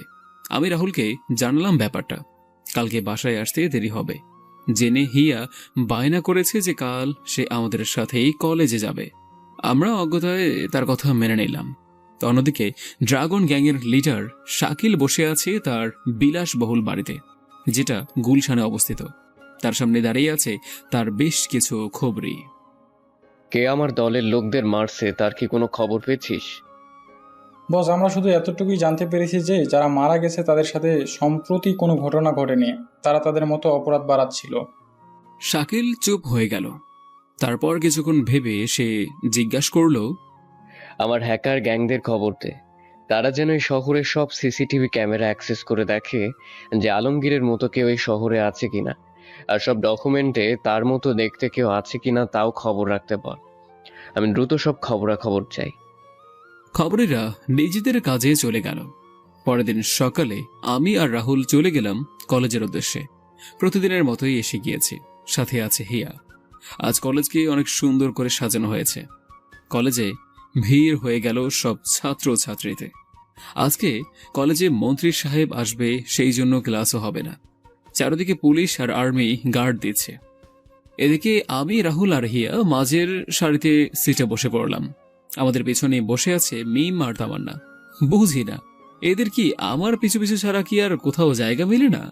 হিয়ার সাথে মিম আর তামান্নার ভাব হয়ে গিয়েছে। কলেজে আজকে অফিসার জিশান আর তার টিমও এসেছে, কিন্তু মন্ত্রীর সিকিউরিটির জন্য না, বরং তার পিছনে রয়েছে গভীর রহস্য। হঠাৎ হিয়া বলল যে ওয়াশরুমে যাবে, তাই সে একা একাই চলে গেল। কিন্তু অনেকক্ষণ সময় পার হওয়ার পরেও হিয়া আর আসলো না। রাহুল প্রায় ভেঙে পড়েছে হিয়াকে না পেয়ে। মন্ত্রী আর জিশান তা লক্ষ্য করে। মন্ত্রী কলেজের কর্তৃপক্ষকে দোষারোপ করছে। একজন ছোট মেয়ে যদি সবার সামনে থেকে গায়েব হয়ে যায়, তাহলে সবার তো চিন্তা হবেই। এমন সময় অফিসার জিশানের মোবাইলে একটা ফোন আসে, যা আমাদের চিন্তা আরো বহুগুণ বাড়িয়ে দেয়। অফিসার জিশান কিছুক্ষণ ফোনে কথা বলে ফোনটা আমার কাছে দিল। সবাই আমার দিকে তাকিয়ে আছে। আমি জিশানের থেকে ফোনটা নিলাম। তখন ওই পাশ থেকে হিয়ার আওয়াজ আসলো, ভাইয়া আমাকে বাঁচাও, ভাইয়া আমার খুব ভয় লাগছে। হিয়া, কেঁদো না, আমি আছি, তুমি ভয় পেও না। এখন অন্য একজনের আওয়াজ ভেসে আসলো, কি রে রাকিব, তুই নাকি এখনো বেঁচে আছিস? তুই তো অনেক আগেই হারিয়ে গিয়েছিলি এই দেশ থেকে, তাহলে আবার ফিরে আসলি কিভাবে? তুই তো আবার আগের মনস্টার রূপে ফিরে এসেছিস, তাহলে আয়, পারলে বাঁচা তোর বোনকে। ফোন লাউড স্পিকারে থাকায় সবাই কথাগুলো শুনতে পেল। মঞ্চেও ভয় পাচ্ছে, কারণ আমি যদি সত্যি মনস্টার হই তাহলে এই কলেজে রক্তের বন্যা বয়ে যাবে। দেখুন, আপনাদের কোথাও ভুল হচ্ছে। আমি রাজ, কোনো রাকিব বা মনস্টারকে আমি চিনি না। আপনারা মনে হয় ভুল করে হিয়াকে নিয়ে গিয়েছেন। প্লিজ তাকে ছেড়ে দিন। আপনাদের যদি কোনো অভিযোগ বা রাগ থাকে তাহলে আমাকে আঘাত করেন, তবু হিয়াকে ছেড়ে দিন। ওই পাশ থেকে শুধু হাসির শব্দই শোনা যাচ্ছে। রাহুল কেঁদেই যাচ্ছে। আসলে সে খুব নরম মনের মানুষ। আসলে রে রাকিব, তুই আমার কাছে অনুরোধ করছিস? আরে তুই তো পারলে আমাকে সামনে পেলেই কেটে পিস পিস করে রাখবি, তাও তোকে সে সুযোগ দিব। তুই তোর আসল পরিচয় সবার সামনে স্বীকার কর, তাহলে হিয়াকে ছেড়ে দিব। না হলে আজকে রাতে তোর বোনের দর্শিত দেহ পাবি রাস্তার পাশে। আমার মাথায় আগুন জ্বলে উঠল। আমার আশেপাশে কে আছে আমার জানা নেই। আমার মাথায় রাগ উঠলে আমি আমার আগের রূপে ফিরে যাই। আমি অট্র হাসিতে ফেটে উঠলাম। সবাই আমার হাসি দেখে অবাক হয়ে গেল, কারণ এই হাসি কোনো সাধারণ মানুষের হাসি না। এটা একজন হৃদয়হীন ব্যক্তির হাসি। এই হাসিকে তামান্না আর জিশান চিনে। কিরে, তুই পাগল হয়ে গেলি নাকি? তুই এভাবে হাসছিস কেন? আমি জানি না তুই কে বা তোর পিছনে কে আছে, তবে মনে রাখবি, আমি তোদের এই পৃথিবীর যে কোনো জায়গা থেকে খুঁজে বের করব। আর এটা আমার জন্য বড় কাজ না। তুই যাকে কিডন্যাপ করেছিস তাকে আমি আমার বোন মানি। আজকে তুই তার সাথে যা কিছুই করতে পারিস, কিন্তু আগামীকাল হবে আমার দিন। হিয়ার গায়ে যদি একটা ফুলের টোকাও পড়ে থাকে না, তাহলে তারপর যা হবে তার জন্য আমি দায়ী থাকব না। আমি তোদের কেটে পিস পিস করে ফেলব। তোরা জাহান্নামে লুকিয়ে পড় বা মাটির তলে। এই Rakib, the monster of mafia, তোকে খুঁজে তোর শরীরের প্রতিটা অঙ্গ তোর শরীর থেকে আলাদা করে পাগলা কুত্কে খাওয়াবে। তোর আমার পায়ে পড়বি, যাতে তোদের আমি মৃত্যুটা উপহার দেই। কিন্তু তোদের আমি মারব না। তোদের আমি এমন অবস্থা করব যে তোরা তোদের জীবনের শেষ মুহূর্ত পর্যন্ত মৃত্যুটা ভিক্ষা চাইবি আমার কাছে। তোরা এখন যেখানেই আছিস না কেন, তোরা তোদের বাসায় যাওয়ার আগেই আমি তোদের বাসায় পৌঁছে যাব। তোরা তোদের মৃত্যুর আগে নিজের পরিবারের মৃত্যু দেখবি। মনে রাখবি, যারা গ্যাং নিয়ে চলে তারা হচ্ছে গ্যাংস্টার, আর যে একাই একটা গ্যাংকে শেষ করতে পারে সে হলো মনস্টার। আমি হাসতে হাসতে ফোনটা কেটে দিলাম। আমি জানি এখন কি হতে চলেছে। সবাই আমার দিকে ভয়ার্ত দৃষ্টিতে তাকিয়ে আছে। আমি রাহুলের উদ্দেশ্যে বলে উঠলাম, চিন্তা করিস না, হিয়া কিছুক্ষণের মধ্যেই ক্যাম্পাসে পৌঁছে যাবে। আমি আশেপাশে তাকিয়ে দেখি আর্মি, পুলিশ আর জিশানের টিম আমার দিকে বন্দুক তাক করে দাঁড়িয়ে আছে। সবাই আমাকে ঘিরে ধরেছে। অফিসার জিশান তার রহস্যময়ী হাসি মুখে বজায় রেখেই আমার দিকে এগোচ্ছে। তোর খেল খতম রাকিব। আমার প্রথম থেকে সন্দেহ ছিল তোর ওপর। হঠাৎ এই শহরে খুন হতে শুরু হলো, তাও আবার তোর স্টাইলে। গতকাল আমি সিসিটিভি ফুটেজে তোর খুনের দৃশ্য দেখতে পাই, আর তাই আমি এই প্ল্যান করি। হিয়া আমার কাছে আছে, আমি তোকে এক্সপোজ করার জন্য এই প্ল্যান সাজাই। কিন্তু সত্যি বলছি, তোর সেই ভয়ঙ্কর হাসি আর সেই ভয়ঙ্কর ডায়লগ শুনে আমার এই শরীর কাঁপাকাঁপি শুরু করে দিয়েছিল কয়েক সেকেন্ডের জন্য। যে তোর সাথে কথা বলেছে সে আমারই কলিগ, কিন্তু সে তোর হুমকি শুনে নাকি অজ্ঞান হয়ে গেছে। হিয়াকে নিয়ে আসছে আমার লোক, কিন্তু তুই এখন আর বাঁচবি না। মিম আমার দিকে অবাক হয়ে তাকিয়ে আছে। তামান্নাও আমার দিকে তাকিয়ে আছে, তবে সে জানে আমার কিছুই হবে না। আমি একটা মুচকি হাসি দিলাম, যার অর্থ তামান্না জানে যে এখনো খেলা শেষ হয়নি। আমি জোরে জোরে হাসতে লাগলাম। আমার এই হাসির মানে অনেকের কাছে অপরিষ্কার, আবার অনেকের কাছে খুবই ভয়ঙ্কর। জিশান জিশান জিশান, তুই আর পাল্টালি না, হ্যাঁ? একই রয়ে গেলি, নির্বোধ। আমি আগে থেকেই জানতাম তুই কিছু না কিছু সন্দেহ করছিস, আর তাই এই মনস্টার আগে থেকেই সব প্ল্যান করে রেখেছে। তুই ভুলে যাস না যে এই মনস্টার 1 বছর আগে 100 জনের পুরো গ্যাংকে একাই মেরেছিল। এই বলেই আমি আমার কোমর থেকে একটা 1.9 mm পিস্তল বের করে মিমের মাথায় ঠেকাই। সরি মিম, কিন্তু তুমি হলে আমার এখান থেকে বের হওয়ার একমাত্র লাইসেন্স। মিম তখন ভয়ে কাবু হয়ে গিয়েছে, সে কিছুই বলছে না। দেখ রাকিব, তুই যদি আমার বোনকে কিছু করিস তাহলে এখান থেকে বেঁচে ফিরতে পারবি না। হিয়া এখনো আমার কাছে আছে। হাসালি আমাকে। তুই কখনো হিয়াকে কিছুই করবি না, আমি জানি। তবে আমি মিমের সাথে যা ইচ্ছে তাই করতে পারি। আমি রাহুলের দিকে তাকালাম। রাহুল, চল আমার সাথে। হিয়া ঠিক সময়ে আমাদের কাছে পৌঁছে যাবে। না, তুই একটা খুনি। তোর সাথে আমি বন্ধুত্ব করে ভুল করেছিলাম। আমি আর আমার বোনের লাইফ থেকে তুই বের হয়ে যা। তোর লাইফের সাথে আমি জড়িয়ে গেছি তামান্না। তামান্নার নাম ধরে ডাকায় সবাই তামান্নার দিকে তাকায়, কিন্তু তামান্না নেই তার জায়গায়। সবাই রাহুলের দিকে তাকিয়ে আঁতকে ওঠে, কারণ রাহুলের মাথা বরাবর বন্দুক তাক করে আছে তামান্না। রাকিব যা বলছে তাই করো রাহুল, না হলে তোমাকে বাধ্য করতে হবে। তামান্নার এইরকম কর্মকাণ্ডে সবাই আশ্চর্য হয়ে গিয়েছে। যে ও মেরি রানী, আমি জানতাম আমার জন্য তুমি সব সময় তৈরি ছিলে। এখন চলো। আমি মিমকে নিয়ে আর তামান্না রাহুলকে নিয়ে জিশানের গাড়িতে উঠলাম। আমি ড্রাইভিং সিটে বসলাম। আমার পাশে বসেছে তামান্না, আর আমার পিছনের সিটে বসেছে মিম আর রাহুল। আমি যতটা সম্ভব দ্রুত গাড়িতে উঠে গাড়ি চালাতে যাচ্ছি। তামান্না এক নজরে আমার দিকে তাকিয়ে আছে। আমি তামান্নার এই চাহনের অর্থ জানি। মিম আর রাহুল আমার দিকে ভয়ার্ত দৃষ্টিতে তাকিয়ে আছে। এমন সময় বন্দুকের শব্দ শোনা গেল। আমি লুকিং গ্লাসে দেখলাম যে আমাদের গাড়ির পেছনে 2টা পুলিশের গাড়ি আর 2টা আর্মির গাড়ি আসছে। আমি আরো দ্রুত গাড়ি চালাতে লাগলাম। পেছন থেকে গুলির বর্ষণ হতে লাগলো। আমি গাড়ি একবার রাস্তার বামে আর একবার ডানে চালাচ্ছি, যাতে গুলিগুলো গাড়িতে না লাগে। আমি তামান্নার দিকে তাকিয়ে বললাম, তামান্না, পেছনের গাড়িগুলোতে গুলি চালাতে পারবে? তামান্না মাথা নেড়েই হ্যাঁ বোধক একটা উত্তর দিল। তামান্না গাড়ির জানালা দিয়েই তার মাথা বের করে তার কাছে থাকা বন্দুক দিয়ে গাড়িগুলোতে শুট করতে লাগলো। প্রথম কয়েকটা বুলেট মিস হলেও পরপর 2টা বুলেট পুলিশের গাড়ির চাকাতে লাগে, আর গাড়ি 2টা সেখানেই থেমে যায়। আমার বন্দুকের বুলেট শেষ, এখন কি করব? আমি একটা মুচকি হাসি দিয়ে গাড়ির স্পিডটা একটু কমিয়ে দিলাম। আমার কাণ্ড দেখে সবাই অবাক হয়ে গেল। আমার গাড়ির বেগ ধীরে হওয়ায় আর্মির গাড়ি 2টা আমাদের গাড়ির একদম পাশে এসে পড়ল। আমি আমার গাড়ির বেগ আবার বাড়িয়ে দিলাম, আর আর্মির গাড়ি 2টাও তাদের গাড়ির বেগটা বাড়িয়ে দিয়ে আমার পাশেই এসে পড়ল। তাদের গাড়ি থেকে 2 জন আর্মি আমাদের দিকে বন্দুক তাক করল। আমি একটা মুচকি হাসি দিয়ে আমার গাড়িতে কষে ব্রেক মারলাম, আর আর্মির গাড়ি 2টা গাড়ি থেকে 2 জন আর্মি নিজেদেরকেই শুট করল। ফলাফলস্বরূপ তাদের গাড়ি অ্যাক্সিডেন্ট করল। আমি আমাদের গাড়ি একটা হাইওয়েতে জঙ্গলের ভিতর গিয়ে থামালাম। গাড়ি থেকে সবাই একে একে বের হলো।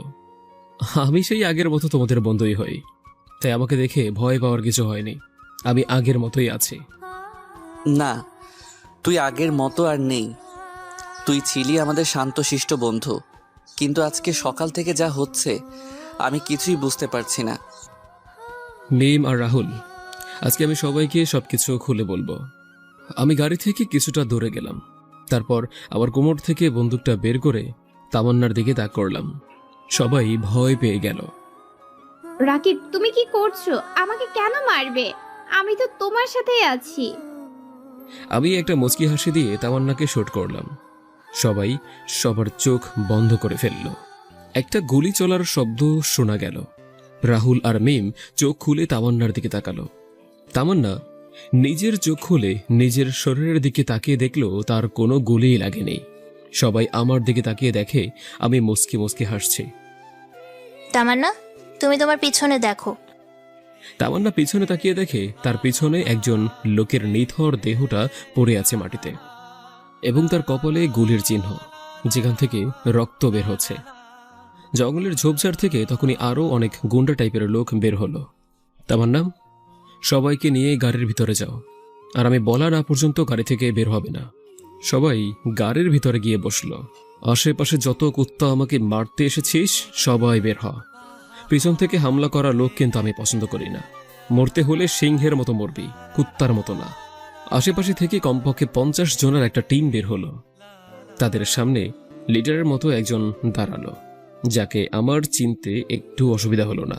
কিরে হিমেল, তুই তো শাকিলের পালিত কুত্তা, আর তুই তোর সাথে আরো 50টা কুত্তাকে নিয়ে আসছিস এই মনস্টারকে মারতে? রাকিব, আমাকে চিনতে পেরেছিস তাহলে? যাই হোক, তুই যেই খুনগুলো করেছিস তার জন্য শাকিল বস আমাকে পুরো শহরে নজর রাখতে বলেছে। আর আজকে একটা কলেজে তোর ব্যাপারে জানতে পারি, তাই শাকিল বসকে ইনফরমেশন করেছি যে তার জন্য একটা সারপ্রাইজ রয়েছে। তারপরে চলে এসেছি তোকে মারতে। এবার তোকে মেরে তোর লাশ আগে শাকিল বসকে উপহার দেব, তারপর কুত্তাকে খাওয়াবো। সেটা সময়ই বলবে যে কে কাকে কুত্তা দিয়ে খাওয়াবে। এখন একে একে পাঠাবি নাকি সবাইকে একসাথে পাঠাবি, কোনটা? আমার কাছে কিন্তু বেশি সময় নেই। তোদের মেরে তোর বসকেও তোদের কাছে, মানে কবরে পাঠাতে হবে। সবাই আমাকে ঘিরে ধরেছে। এদিকে গাড়ির ভিতর থেকে মিম তো কেঁদেই যাচ্ছে, কিন্তু তামান্না তাকে সান্ত্বনা দিচ্ছে। তামান্না জানে এইসব আমার কাছে কিছুই না, খেলা মাত্র। আমি আমার বন্দুক দুটো কোমরে গুজে রাখলাম, কারণ অনেকদিন হলো হ্যান্ড টু হ্যান্ড ফাইট করি না। সবার কাছে চাকু, দা এবং আমার ফেভারিট চাইনিজ কোরালটাও রয়েছে। সবাই একসাথে আমার দিকে দৌড়ে আসলো। আমার উপর যেই আঘাত করবে তখনই আমি স্লিপ কেটে সরে যাই। তারপর সবার বুকের বাঁ পাশে ঘুষি শুরু করে দিলাম। জনপ্রতি 2টা করে ঘুষি যথেষ্ট আমার।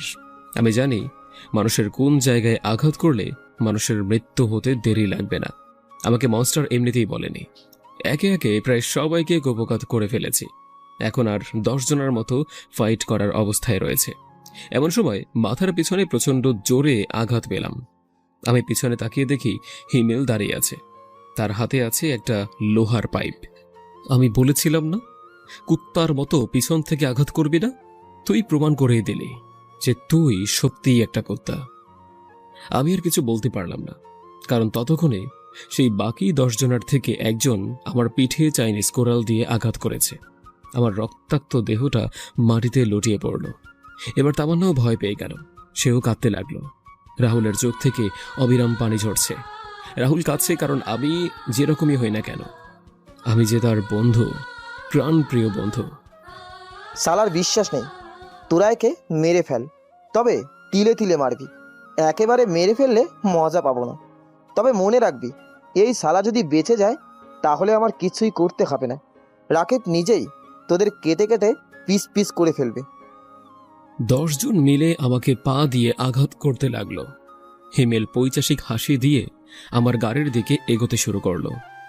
আমরা একটা পাই না, আর সালার রাকিব 2টা মাল নিয়ে ঘুরে। আজকে একটাকে আমি নেব, আরেকটাকে বসের সামনে নিয়ে গিয়ে বসকে উপহার দেব। হিমেল তখন তামান্নার মিমকে টেনে গাড়ি থেকে বের করলো। রাহুল গাড়ি থেকে বের হয়ে হিমেলকে আটকানোর চেষ্টা করলো, কিন্তু রাহুলের মতো সাধারণ ছেলে প্রফেশনাল ফাইটারের সামনে আর কতক্ষণই বা টিকে থাকতে পারবে। রাহুলের আহত দেহটা মাটিতে পড়ে গেল। রাহুল আমার দিকে তাকিয়ে বন্ধু বলেই ডাক দিল। রাহুলের বন্ধুর একটা শুনে কেমন করে যেন আমার প্রাণহীন শরীরটাতেও আবার প্রাণ ফিরে আসলো। আমার অচেতন মস্তিষ্ক বারবার বলছে, রাকিব, তোর এখনো মরার সময় হয়নি, তোর এখনো প্রতিশোধ নেওয়া বাকি আছে। তোর আপনজনদের রক্তের প্রতিটা ফোঁটার হিসাব নিতে হবে তোকে, এদের সবার থেকে নিতে হবে। তুই একটা মনস্টার, আর মনস্টার এভাবে মরতে পারে না। আমার চোখ সাথে সাথেই খুলে গেল। আস্তে আস্তে করে তাকানোর চেষ্টা করছি। তখনও সবাই মিলে আমাকে আঘাত করছিল, কিন্তু এইসব আঘাতের দিকে আমার নজর নেই এখন। আমি দেখলাম হিমেল তামান্না আর মিমকে টেনে হিস্ট্রি তার গাড়িতে নিয়ে যাচ্ছে। আমার রক্ত টকবগিয়ে ফুটতে লাগলো। আমার দেহে রক্ত প্রবাদ যেন 10 গুণ বেড়ে গেল। আমি পাশে থাকা একজনের চাইনিজ কোরালটা হাতে নিয়ে কোপাতে লাগলাম। প্রথমে কেউ কিছু না বুঝলেও পরে সবাই বুঝলো তাদের শরীর থেকে তাদের পা আলাদা হয়ে গিয়েছে। সবাই মরণ চিৎকার দিয়ে মাটিতে লুটিয়ে পড়ল। হিমেল মরণ চিৎকার শুনে পিছনে তাকালো, আর তাকিয়ে যা দেখল তাতে তার কলিজায় পানি শুকিয়ে গিয়েছে ভয়ের কারণে। কারণ সে দেখল তার সব লোকগুলোর নিথর দেহটা পড়ে আছে মাটিতে। আমি রক্তাক্ত অবস্থায় হাতে একটা চাইনিজ কুড়াল নিয়ে দাঁড়িয়ে আছি। আমার মুখে বাঁকা হাসি ফুটে রয়েছে। আমার এই বাঁকা হাসির রহস্যটা কেউ বের করতে পারেনি। আমার হাতে চাইনিজ কুড়াল দেখে হিমেল প্রচণ্ড রকমের ভয় পেয়ে গেল, কারণ সে জানে যে এই চাইনিজ কুড়ালটা আমার থেকে ভালো আর কেউ ব্যবহার করতে পারে না। হিমেল তার রিভলভারটা বের করে আমাকে শ্যুট করলো। রিভলভারের 6টা বুলেট শেষ হয়ে গেল, তাও আমার কিছুই হলো না, কারণ প্রতিটা বুলেট আমি আমার কুড়াল দিয়ে ঠেকিয়েছি। আমার হাত যে বুলেটের থেকেও বেশি স্পিডে চলে তা আবারও প্রমাণ হয়ে গেল। হিমেল এবার মিম ও তামান্নাকে ছেড়ে দৌড়ে ঝোপঝাড়ের দিকে এগোতে লাগলো। হিমেল আমার থেকে অনেক দূরেই আছে। আমি চোখ বন্ধ করে হিমেলের দিকে চাইনিজ কুড়ালটা নিক্ষেপ করলাম। মিম একটা চিৎকার দিল। আমি চিৎকারের শব্দ শুনে মিমের দিকে তাকালাম। মিমের কিছুই হয়নি। মিম হাত দিয়ে হিমেলের দিকে ইশারা করল। হিমেলের দিকে তাকিয়ে দেখি আমার কুড়ালটা হিমেলের মাথা বরাবর লেগেছে, ফলে তার মাথাটা 2 টুকরো হয়ে গিয়েছে। আমি একটা মুচকি হাসি দিলাম। আমি হিমেলের দিকে এগিয়ে গেলাম। তারপর হিমেলের পকেট থেকে মোবাইলটা বের করে কল লিস্টে গেলাম। শাকিলের নাম্বার বস দিয়ে সেভ করা আছে। আমি শাকিলের নাম্বারে কল করার আগেই শাকিল ফোন দিল। আমি কলটা রিসিভ করে লাউড স্পিকারে দিয়ে দিলাম। কিরে হিমেল, তুই যে বললি কিসের সারপ্রাইজ দিবে আমাকে, আর তোকে যে বললাম কে এই খুনগুলো করেছে তা জানার জন্য, তুই কি জেনেছিস? আর কোথায় আমার সারপ্রাইজ? আমি তোর সারপ্রাইজ। কে বলছিস তুই? আর হিমেলের মোবাইল তোর কাছে কেন? হিমেল কোথায়? তাকে ফোন দে। হিমেলকে এখন ফোন দিতে পারবো না, সে এখন চির নিদ্রায় শুয়ে আছে। চিন্তা নেই, তোকেও পাঠিয়ে দেব হিমেলের কাছে, তুই শুধু একটু অপেক্ষা কর। আমি জানি না কে তুই, আর তুইও জানিস না যে আমি কে। আমি হলাম ড্রাগন গ্যাংয়ের লিডার শাকিল, যে এশিয়ার মাফিয়া কিং দ্য মনস্টারকে মেরেছে। আরে তুই মনস্টারকে মারবি? মনস্টার কোনো পাতি মস্তান না যে যে কেউ এসেই তাকে মেরে ফেলবে। যারা গ্যাং নিয়ে চলে তাদেরকে বলে গ্যাংস্টার, মানে তুই। আর যে একাই পুরো গ্যাংকে মারতে পারে সে হলো মনস্টার, মানে আমি। এই বলেই আমি আমার পৈচাসিক হাসিতে ফেটে উঠলাম। ওই পাশ থেকে শাকিলের কোনো শব্দ শোনা যাচ্ছে না, তার মানে সে নিশ্চয়ই বুঝে গিয়েছে কে আমি। আমি হাসতে হাসতে মাটিতে লুটিয়ে পড়লাম, কারণ আমার শরীর থেকে অনেক রক্ত বের হয়ে গিয়েছে। আমার আর কোনো কিছুই মনে নেই। চোখ বন্ধ হওয়ার আগে দেখলাম যে তামান্না আর মিম আমার দিকে দৌড়ে আসছে। আমার চোখগুলো ধীরে ধীরে খুলছে। আমি নিজেকে একটা রুমের ভিতরে আবিষ্কার করলাম। আশেপাশে তাকিয়ে বুঝতে পারলাম এটা কেবিন, মানে আমি হাসপাতালে আছি। কিন্তু আমার চেহারা আর পরিচয় তো এতক্ষণে পুরো দেশ জেনে গিয়েছে। তাহলে আবার চিকিৎসা কি করলো এইসব ভাবছিলাম। এমন সময় কেবিনে মিম, তামান্না আর রাহুল ঢুকলো। রাহুলের মাথায় ব্যান্ডেজ করা, মিমের হাতে সিরিঞ্জের চিহ্ন। আমার চিকিৎসা কি করলো? আমাকে তো সবাই চিনে গিয়েছে, তাহলে হাসপাতালে কেন নিয়ে আসলে? এইটা হসপিটাল না, এইটা একটা প্রাইভেট ক্লিনিক, যা আমার এক ফুপুর। আর তোমার শরীর থেকে অনেক রক্ত বের হয়ে গিয়েছিল, তাই তোমাকে মিম রক্ত দিয়েছে। ধন্যবাদ তোমাকে মিম। আমি একজন খুনি মাফিয়া, তাও আমার জন্য এত কিছু করেছে তোমরা, কিন্তু কেন? কারণ তুই হলি আমাদের বন্ধু, আর বন্ধুত্বের জন্য জীবন বাজি রাখতেও রাজি। রাহুলের কথা শুনে দুফোঁটা অশ্রুজল গড়িয়ে পড়ল চোখ থেকে। তোর কথা শুনলে না আমার একজনের কথা মনে পড়ে, সেও তোর মতো আমার জন্য জীবন দিতে পারে। তুই কার কথা বলছিস? রাহুল, তার নামও রাহুল। সে রাকিব আর আমার বেস্ট ফ্রেন্ড। আজ রাকিব যাই হয়েছে সব তার জন্য। রাকিব আগে মাফিয়া বা খুনি ছিল না, সে ছিল কলেজের সব থেকে ফাজিল, ব্রিলিয়ান্ট, মনের দিক দিয়ে ভালো ছেলে। কিন্তু এক আচমকা হাওয়া তার জীবনে সব কিছু ওলট পালট করে দেয়। সবাই অবাক হয়ে গেল। এমন কি হয়েছিল যার জন্য রাকিব মনস্টার হলো? কি জন্য সে বই খাতা ছেড়ে অস্ত্র হাতে তুলে নিল? আমি বলি, সবাই আমার দিকে তাকাও। আমি বলা শুরু করলাম আমার রঙিন অতীত কিভাবে ভয়ঙ্কর অতীতে পরিণত হলো। 1.5 বছর আগে আমরা তখন কলেজে পড়তাম, ইন্টার ফার্স্ট ইয়ারে উঠেছি। সবার মতো আমরা নতুন বন্ধু খুঁজিনি, কারণ আমরা তিনজন ছোটবেলা থেকে একসাথেই থাকতাম। তিনজন বলতে আমি, তামান্না আর রাহুল। আমার বেস্ট ফ্রেন্ড বলতে রাহুলই ছিল, যে আমার কাছের মানুষ ছিল। আমরা তিনজনই এতিমখানায় বড় হয়েছি, কিন্তু তামান্নাকে এক বড়লোক দম্পতি দত্তক নেয়। কিন্তু তারপরেও আমরা একসাথেই বড় হয়েছি, সবসময় একসাথে থাকতে পছন্দ করি। আমরা তিনজনেই ছিলাম ব্রিলিয়েন্ট স্টুডেন্ট। আমি ফ্রিল্যান্সিং করে ভালোই টাকা ইনকাম করি, যা রাহুল জানে না। আমি তামান্নাকে বন্ধুর নজরে দেখলেও সে আমাকে বন্ধুর থেকে একটু বেশি কিছু ভাবে, তা আমি জানি, কিন্তু কখনো তা প্রকাশ করেনি। আমরা প্রতিদিনের মতো কলেজে গেলাম। সেখানে গিয়ে সবার মতোই আমরা আনন্দ করি। একদিন আমি কলেজে গিয়ে দেখি রাহুল উদাস হয়ে বসে আছে। কিরে বন্ধু, কি হয়েছে তোর? এমন মনমরা হয়ে কেন বসে আছিস? ঠিকই তো, যে বলায় সারাদিন ফালতু কথা বলে আমাদের মাথা খেয়ে ফেলে, আজ সে এইরকম নির্বাক হয়ে বসে আছে কেন? রাহুল আমাকে জড়িয়ে ধরে কেঁদে দিল। কি হয়েছে দোস্ত, তুই কাঁদছিস কেন? বন্ধু, আমার সব শেষ। আমি নীলাকে অনেক ভালোবাসি, সেও আমাকে এতদিন ভালোবেসে এসেছে, কিন্তু গতকাল ব্রেকআপ করেছে। আমি তাকে ছাড়া বাঁচব না। আমি রাহুলকে আমার থেকে ছাড়িয়ে একটা থাপ্পড় দিলাম। রাহুল গালে হাত দিয়ে আমাকে বলল, দোস্ত, তুই তোর জানের জান আমাকে মারতে পারলি? মেরেছে, বেশ করেছে। তোকে তো মেরে হাড়গোড় সব ভেঙে ফেলা উচিত।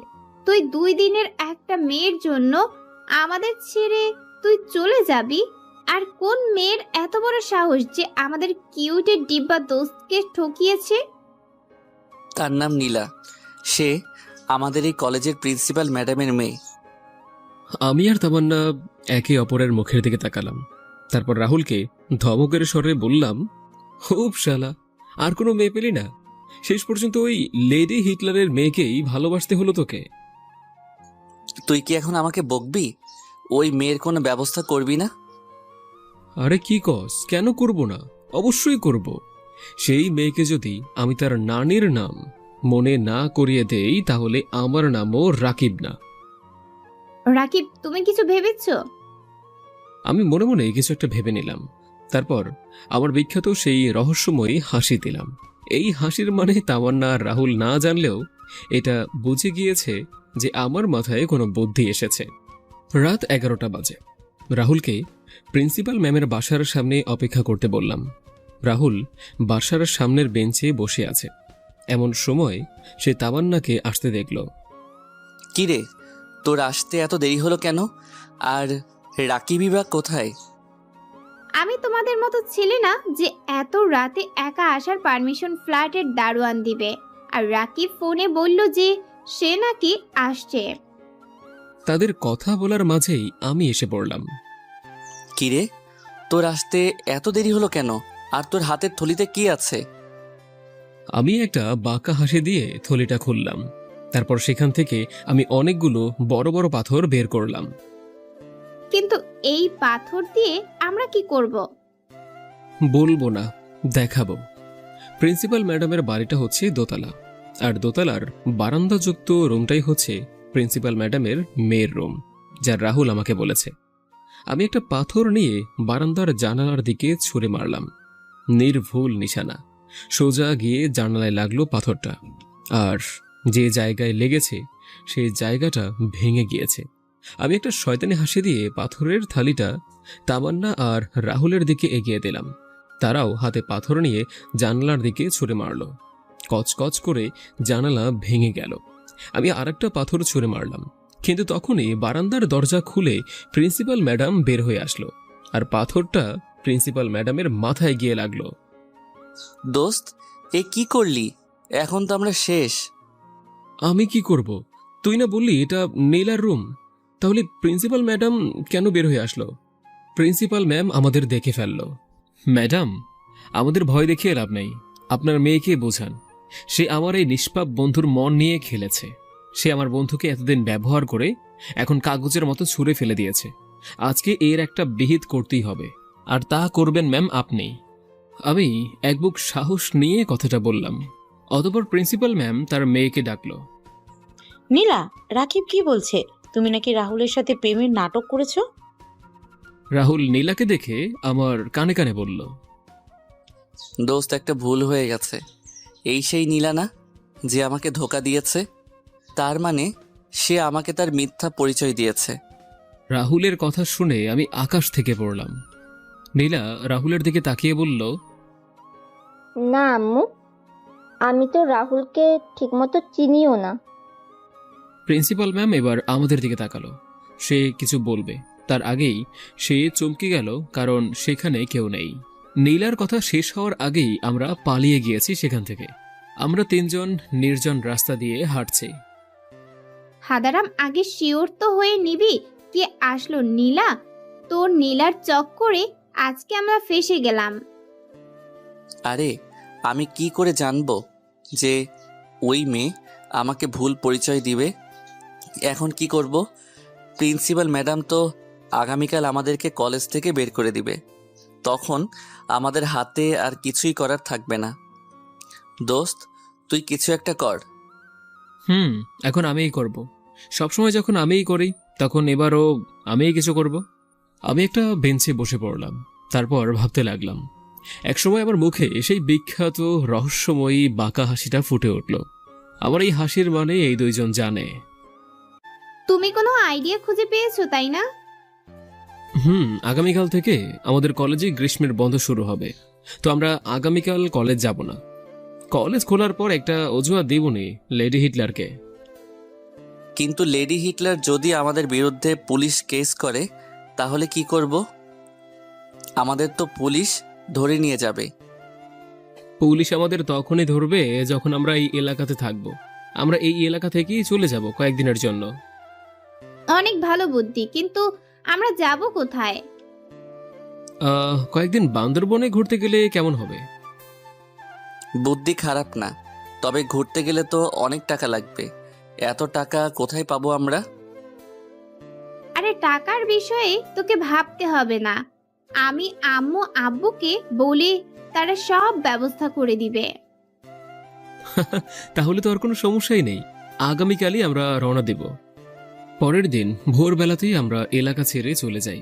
আমার কাছে খুব এক্সাইটিং লাগছিল বিষয়টা। একটা দিকে আমরা পালিয়ে যাচ্ছি, আবার আরেক দিকে আমরা ঘুরতেও যাচ্ছি। বলতে গেলে এক ঢিলে দুই পাখি মারছি। তবে আমরা পালাতাম না, কিন্তু আমাদের প্রিন্সিপাল হলো একটা লেডি হিটলার। আমরা ভোরবেলায় বাসে উঠে পড়লাম। দীর্ঘ একটা জার্নির পরে আমরা বান্দরবনে পৌঁছালাম। তামান্নার বাবা আগেই হোটেল বুক করে রেখেছিল আমাদের জন্য। আমার আর রাহুলের জন্য আলাদা রুম বুক করেছিল, কিন্তু আমি কথা বলে রাহুলকেও আমার রুমে থাকার ব্যবস্থা করে দিয়েছি। তামান্না ঠিক আমাদের পাশের রুমেই আছে। আমরা এত বড় রাস্তা পার হওয়ার পর অনেক ক্লান্ত হয়ে গিয়েছি, তাই আমাদের এখন একটা লম্বা ঘুমের দরকার। তাই আমরা ঘুমোতে চলে গেলাম, কিন্তু তামান্না আর রাহুল কিছু একটা নিয়ে কথা বলছে। দোস্ত, তুই তো সব জানিস যে আমি রাকিবকে অনেক ভালোবাসি। প্লিজ এই ট্রিপ শেষ হওয়ার আগেই একটা ব্যবস্থা কর, যাতে আমি আমার মনের কথা বলতে পারি। কখনো না। আমি আমার নিষ্পাপ বন্ধুকে তোর মতো ডাইনির খপ্পরে পড়তে দিব না। এবার কিন্তু মায়ের খাবি, বেশি কথা বলবি না। যা বললাম তাই করবি। কথার হেরফের হলে আমি প্রিন্সিপাল ম্যামকে বলে দিব তোর সব প্ল্যান ছিল, আমরা কিছুই জানতাম না। না দোস্ত, এইরকম কিছু করিস না। আমি তোর আর রাকিবের রিলেশন করিয়ে দিব। এই বলে রাহুল রুমে গিয়ে ঘুমিয়ে পড়ল, আর তামান্না চলে গেল নিজের রুমে। কোনো মতে দিনটা কেটে গেল। তারপর ডিনার করে আবার রুমে গেলাম, কারণ প্ল্যান মতো আগামীকাল আমরা এলাকাটা ঘুরে ঘুরে দেখব। কিন্তু রাহুল আর তামান্না চোখে চোখে ইশারায় কথা বলছিল, যা আমার নজরে পড়েছে। এরা দুজন কোন একটা প্ল্যান করতেছে, যেটা আমি আগেই বুঝতে পেরেছি। পরের দিন সকালে নাস্তা করে আমরা বেরিয়ে পড়লাম এলাকাটা ঘুরে দেখার জন্য। হোটেল ম্যানেজার গাইড নিতে বলেছিল, তবে গাইড নেওয়া মানে হচ্ছে বাবা মায়ের শাসনের মতো, এই করো না, ওইদিকে যেও না। তাই আমরা আর গাইড নিইনি। আমরা জঙ্গলের ভিতরে ঢুকলাম। তারপর পাহাড়ি এলাকার সাথে জঙ্গলের দৃশ্যটা এক কথায় অসাধারণ লাগছিল। আমি সামনে দিয়ে হাঁটছি আর রাহুল আর তামান্না পিছে পিছে হেঁটে আসছে। এমন সময় তামান্না রাহুলকে ধাক্কা দিয়ে সামনে আমার কাছে পাঠিয়ে দিল। আচ্ছা দোস্ত, তোর কি কখনো কোনো মেয়েকে ভালো লাগেনি? মানে তুই তো এই ব্যাপার নিয়ে কোনো সময় আমাদের সাথে কথা বলিসনি, তাই জিজ্ঞাসা করলাম। তোকে যদি তামান্না এই কথা জিজ্ঞেস করতে পাঠিয়ে থাকে তাহলে আগেই বলে দিতেছি, কোনো লাভ হবে না তোদের। কেন? তামান্না কি ভালো মেয়ে না? আমরা তাকে ছোটবেলা থেকে দেখে আসতেছি। তামান্নার মতো ভালো মনের মেয়ে তুই কোথায় পাবি? আমি কোনো সময় বলি না যে তামান্না খারাপ মেয়ে, কিন্তু তামান্নাকে সবসময় আমি একজন ভালো বন্ধু হিসেবে দেখে এসেছি।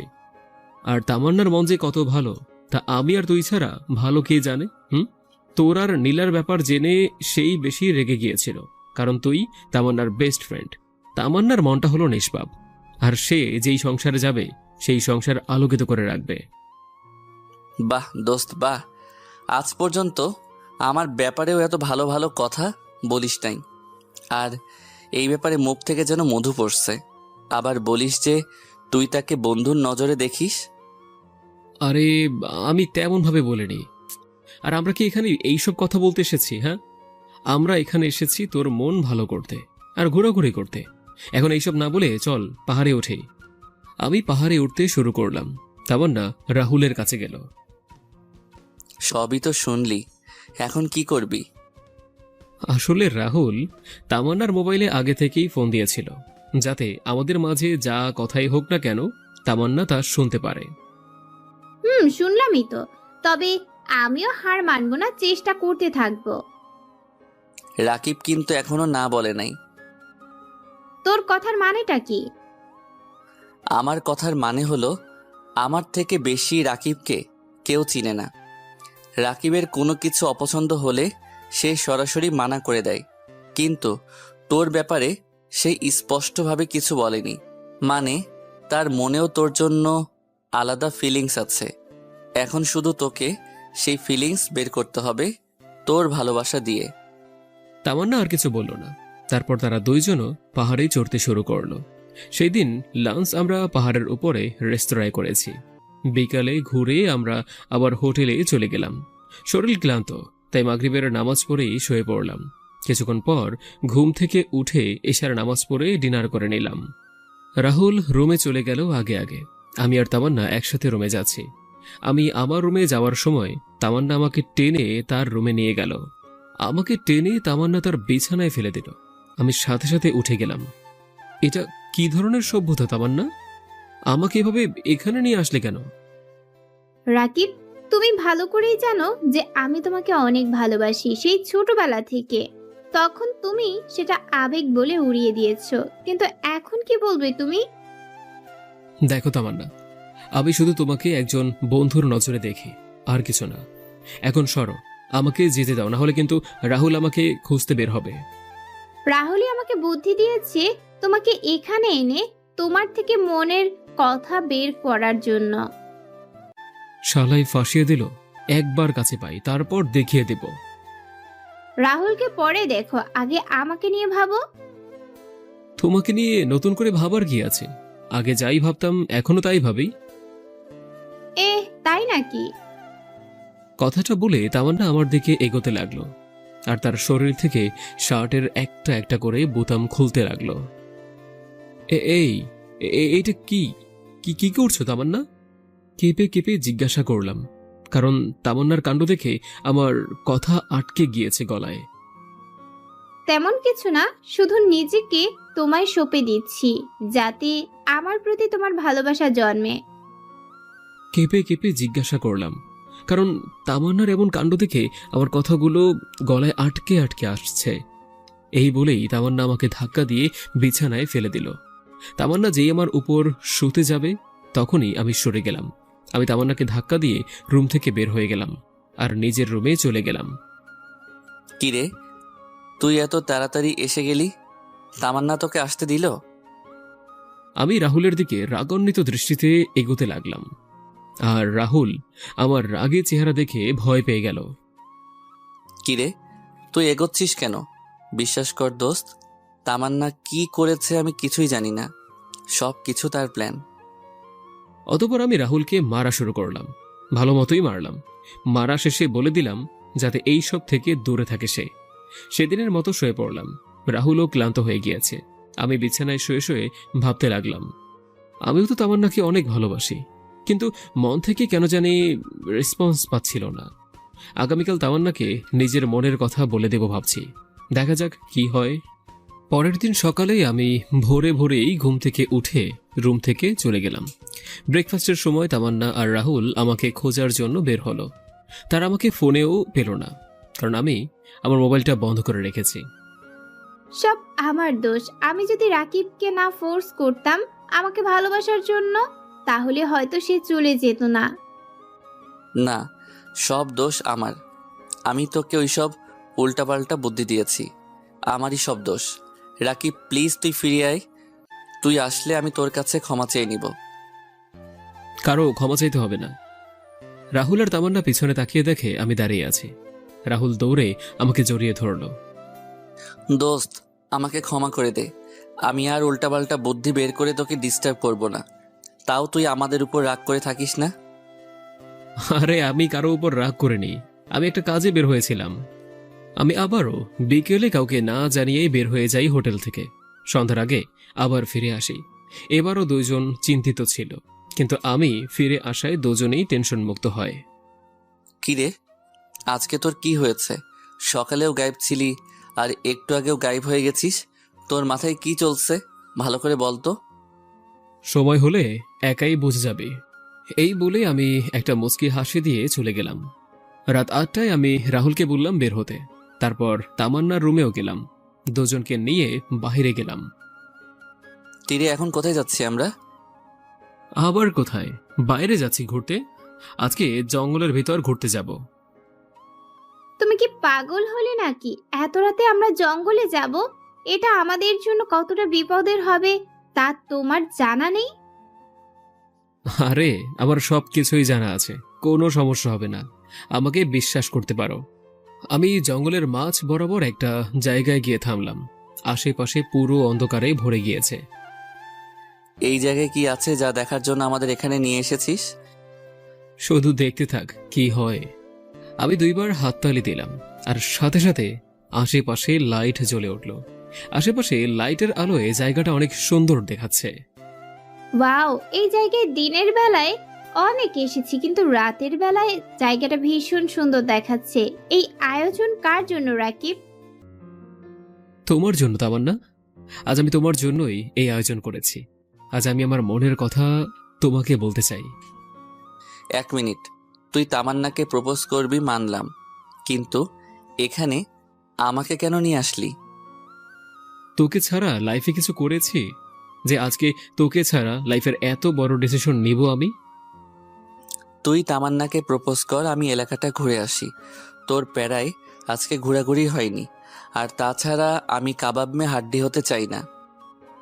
এই বলেই রাহুল জঙ্গলের ভিতরে চলে গেল, কিন্তু রাহুল জানে না যে এটাই তার শেষ যাওয়া। আমরা রাহুলের যাওয়ার দিকে তাকিয়ে আছি। আরে আমার কথাটা তো শোন। যা, না শুনেই চলে গেল। এদিকে তামান্না আমার কলার ধরে টান দিয়ে তার নিজের কাছে নিয়ে নিল। রাহুলের কথা বাদ দাও, আর এতদিন আমাকে শুধু শুধু কেন ঘুরিয়েছ? গতকাল যখন তোমাকে এত করে জোর করলাম তখনও তুমি আমাকে না বলে চলে গিয়েছ। আর আজকে সারা দিন আমি নিজেকে কতটা দোষী মনে করেছি তুমি জানো? আমি 2 কদম পিছিয়ে গেলাম। আরে আমি তো এমনিই ঘুরিয়েছি। আর তাছাড়া আমার মতো একটা হ্যান্ডসাম ছেলেকে যদি কেউ এত সহজে পেয়ে যায়, তাহলে এই দুনিয়ায় ছেলেদের গুরুত্বই থাকবে না। ওহ, তাই নাকি?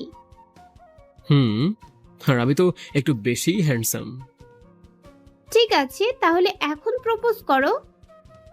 তুমি জেনে গেছো আমি তোমাকে ভালোবাসি, তাহলে আবার এই ফালতু প্রপোজ করতে হবে কেন? না না, প্রপোজ না করলে আমি মানব না। এখন ভাব বেড়ে গেছে তাই না? এখন তোমাকেও মানাতে হবে। ঠিক আছে, কিন্তু আমি কিছু বলবো না, করে দেখাবো। এই বলেই তামান্নাকে নিজের কাছে টেনে নিলাম। আমার গরম নিঃশ্বাস তামান্নার ঘাড়ে পড়ছে। তামান্নার ঠোঁট জোড়া কাঁপাকাঁপি শুরু করে দিয়েছে। আমি তামান্নার ঠোঁট জোড়া নিজের ঠোঁট জোড়া দিয়ে আবদ্ধ করে ফেললাম। আমরা সে সময় পুরো দুনিয়াকে ভুলে একদম নিজেদের মতো কিস করতে লাগলাম। কিন্তু আমাদের কিস করায় ব্যাঘাত ঘটল যখন রাহুলের চিৎকার শুনতে পেলাম। আমি তামান্নাকে ছেড়ে দিয়ে জঙ্গলের ভিতর চলে গেলাম। তামান্না আমার পিছে পিছে আসেনি, কারণ আমার দৌড়ের সাথে সে পেরে উঠবে না। রাহুলের চিৎকার যে দিক থেকে এসেছিল আমি সেই দিকেই গেলাম। আমি অনেকবার রাহুলের নাম ধরে ডাকাডাকি করলাম, কিন্তু কোনো সাড়া শব্দ পেলাম না। আমি জোরে জোরে ডাকতে লাগলাম, কিন্তু কোনো সাড়া পাচ্ছি না। রাহুলের কিছু হয়নি তো? এ ভেবে আমি আরো ভয় পেয়ে গেলাম। চারদিকে ঘুটঘুটে অন্ধকার। আমি মোবাইলের ফ্ল্যাশটা চালু করলাম। হঠাৎ আমার মাথায় একটা কথা আসলো। ইস, এই কথাটা আমি আগে কেন ভাবিনি? আমি দ্রুত রাহুলের ফোনে একটা ফোন দিলাম। রাহুলের মোবাইল আওয়াজ আসছে কাছেই, এটা শুনতে পেলাম। তার মানে সে কাছাকাছি আছে হয়তো। আমি মোবাইলের আওয়াজের পেছনে গেলাম। আশেপাশে তাকিয়ে রাহুলের মোবাইলটা একটা ঝোপের কাছে পেলাম। তার মানে রাহুল হয়তো আশেপাশেই আছে। এইদিকে প্রচণ্ড বৃষ্টিও শুরু হয়ে গিয়েছে। বৃষ্টি শুরু হওয়ায় তামান্না হোটেলে ফিরে গিয়েছে। আমি আশেপাশের ঝোপঝাপে খোঁজে দেখছি, এমন সময় একটা ঝোপ নড়ে উঠল। আমি ধীরে ধীরে সেই ঝোপের দিকে এগোতে লাগলাম। আমার মনের মধ্যে ভয় বিরাজ করছে, কারণ সেখানে কোনো পশুও থাকতে পারত। এক বুক সাহস নিয়ে আমি ঝোপের কাছে গেলাম। সেখানে গিয়ে যা দেখলাম তাতে আমার কলিজার পানি শুকিয়ে গেল। আমার সামনেই আমার প্রাণপ্রিয় বন্ধুটা রক্তাক্ত অবস্থায় পড়ে আছে। আমি রাহুলকে ঝোপের আড়াল থেকে বের করে খোলা জায়গায় নিয়ে আসলাম। রাহুলের মাথা আমার কোলে রাখলাম। রাহুলের পিঠে গুলির চিহ্ন আছে, তার মানে রাহুলকে কেউ গুলি করেছে। আমার চোখ থেকে অবিরাম পানি পড়ছে। আমার সাথে আজ যেন আকাশও কান্না করছে।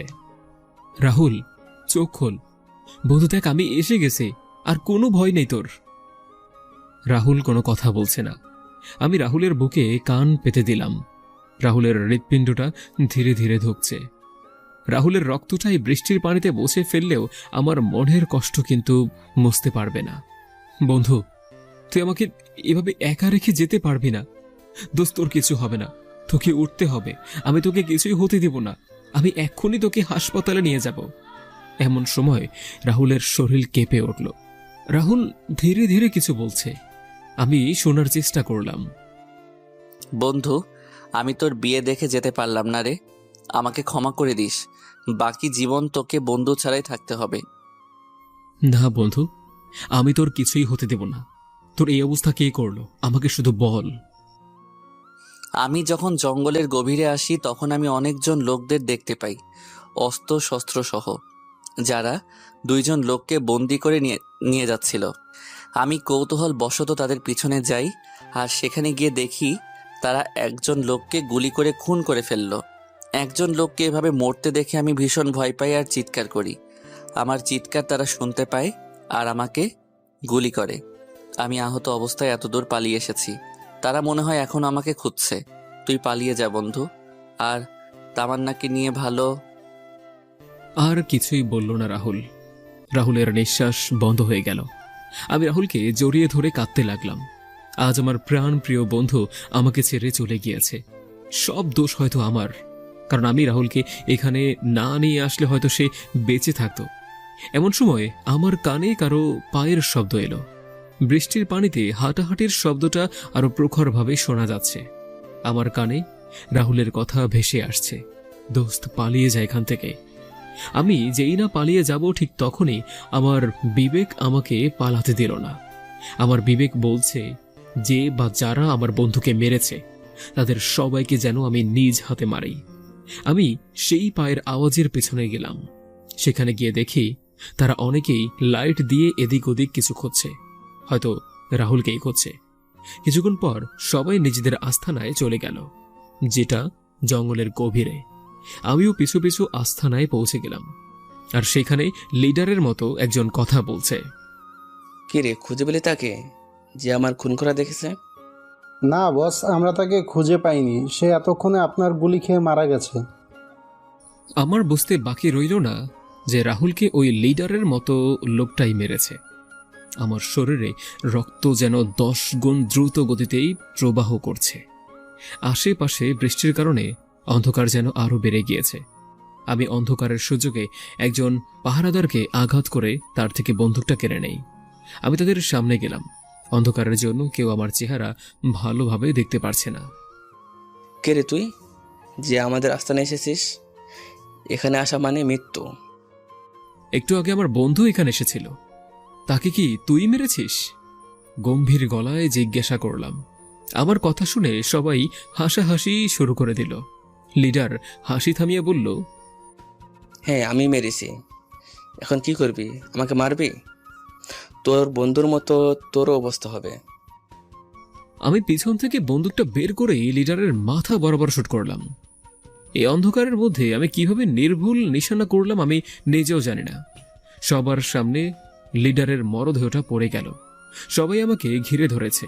আমি জানি এতজনের সাথে পেরে ওঠা কোনোভাবেই সম্ভব না, তাও আমি লড়ব আমার বন্ধুর মৃত্যুর প্রতিশোধের জন্য। আমি একে একে শুট করতে লাগলাম সবাইকে, কিন্তু হঠাৎ একজনে ফ্লাইং কিক মেরে আমার হাত থেকে বন্দুকটা ফেলে দেয়। সবাই মিলে একসাথে আমাকে আঘাত করতে থাকে। আমার শরীর থেকেও রক্তের বন্যা বইতে লাগলো। আমার শরীরটা মাটিতে পড়ে গিয়েছে, কিন্তু তখনও আমার জ্ঞান ছিল। হঠাৎ আমার হাতে কিছু একটা লাগলো, ধারালো জিনিস, যেটা হাতে নিয়েই সবাইকে কোপাতে শুরু করলাম। কিছুক্ষণের মধ্যেই সবার শরীর থেকে সবার হাত পা আলাদা করে দিয়েছি।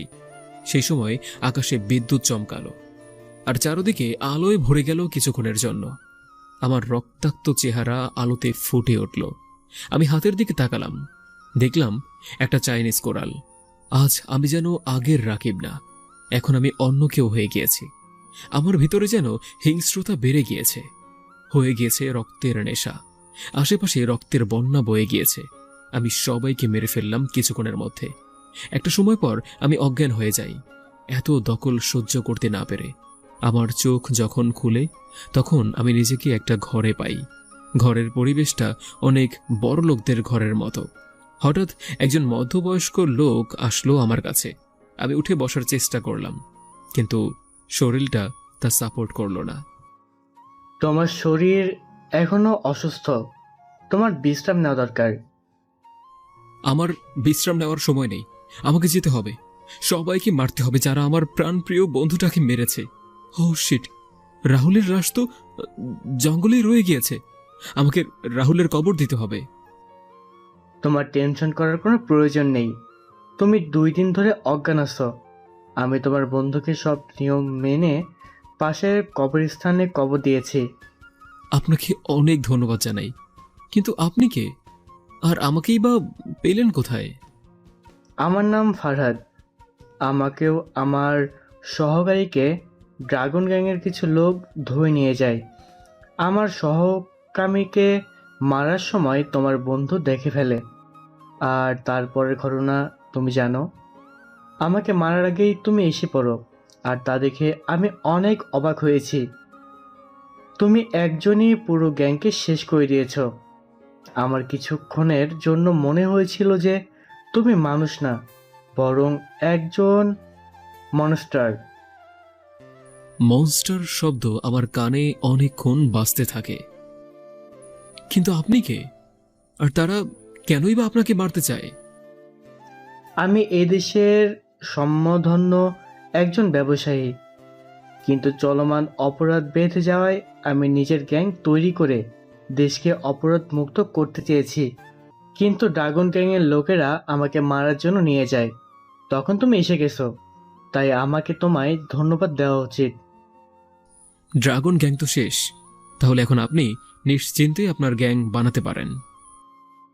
না, ড্রাগন গ্যাং এখনো শেষ হয়নি। তুমি যাদের মেরেছো তারা ছিল সামান্য, এখনো তাদের লিডার শাকিল বেঁচে আছে। যে গ্যাংয়ের জন্য আমার বন্ধু মরেছে সেই গ্যাং এখনো বেঁচে আছে। আমি কাউকে ছাড়ব না, সেই পুরো গ্যাংকে নিজের হাতে মারব আমি। আমি তোমার মধ্যে প্রতিশোধের আগুন দেখেছি, যা ড্রাগন গ্যাংকে শেষ করেই নিভাবে। তবে তার আগে তোমাকে তৈরি হতে হবে। পৃথিবীর সব ধরনের ফাইটিং স্কিল তোমাকে জানতে হবে। আগামীকাল থেকে তোমার ট্রেনিং শুরু হবে। তুমি হবে এই দেশের মাফিয়া কিং দ্য মনস্টার, যে এই দেশকে ক্রাইম মুক্ত করবে। একটা না 5 মাস আমি ট্রেনিং নিয়েছি। সব ধরনের ফাইটিং স্কিল, সব ধরনের বন্দুক চালানো শিখেছি, সব ধরনের অস্ত্র চালানো শিখেছি আমি। আর আমার প্রিয় অস্ত্র হলো চাইনিজ কোরাল, যার মাধ্যমে আমি বন্দুকের গুলিটাকেও 2 টুকরো করতে সক্ষম হই। আমি এখন আমার আগের সেই রাকিব না, আমি এখন একজন হৃদয়হীন ব্যক্তি, যে অপরাধ জগতে মনস্টার নামে পরিচিত হয়ে গিয়েছে।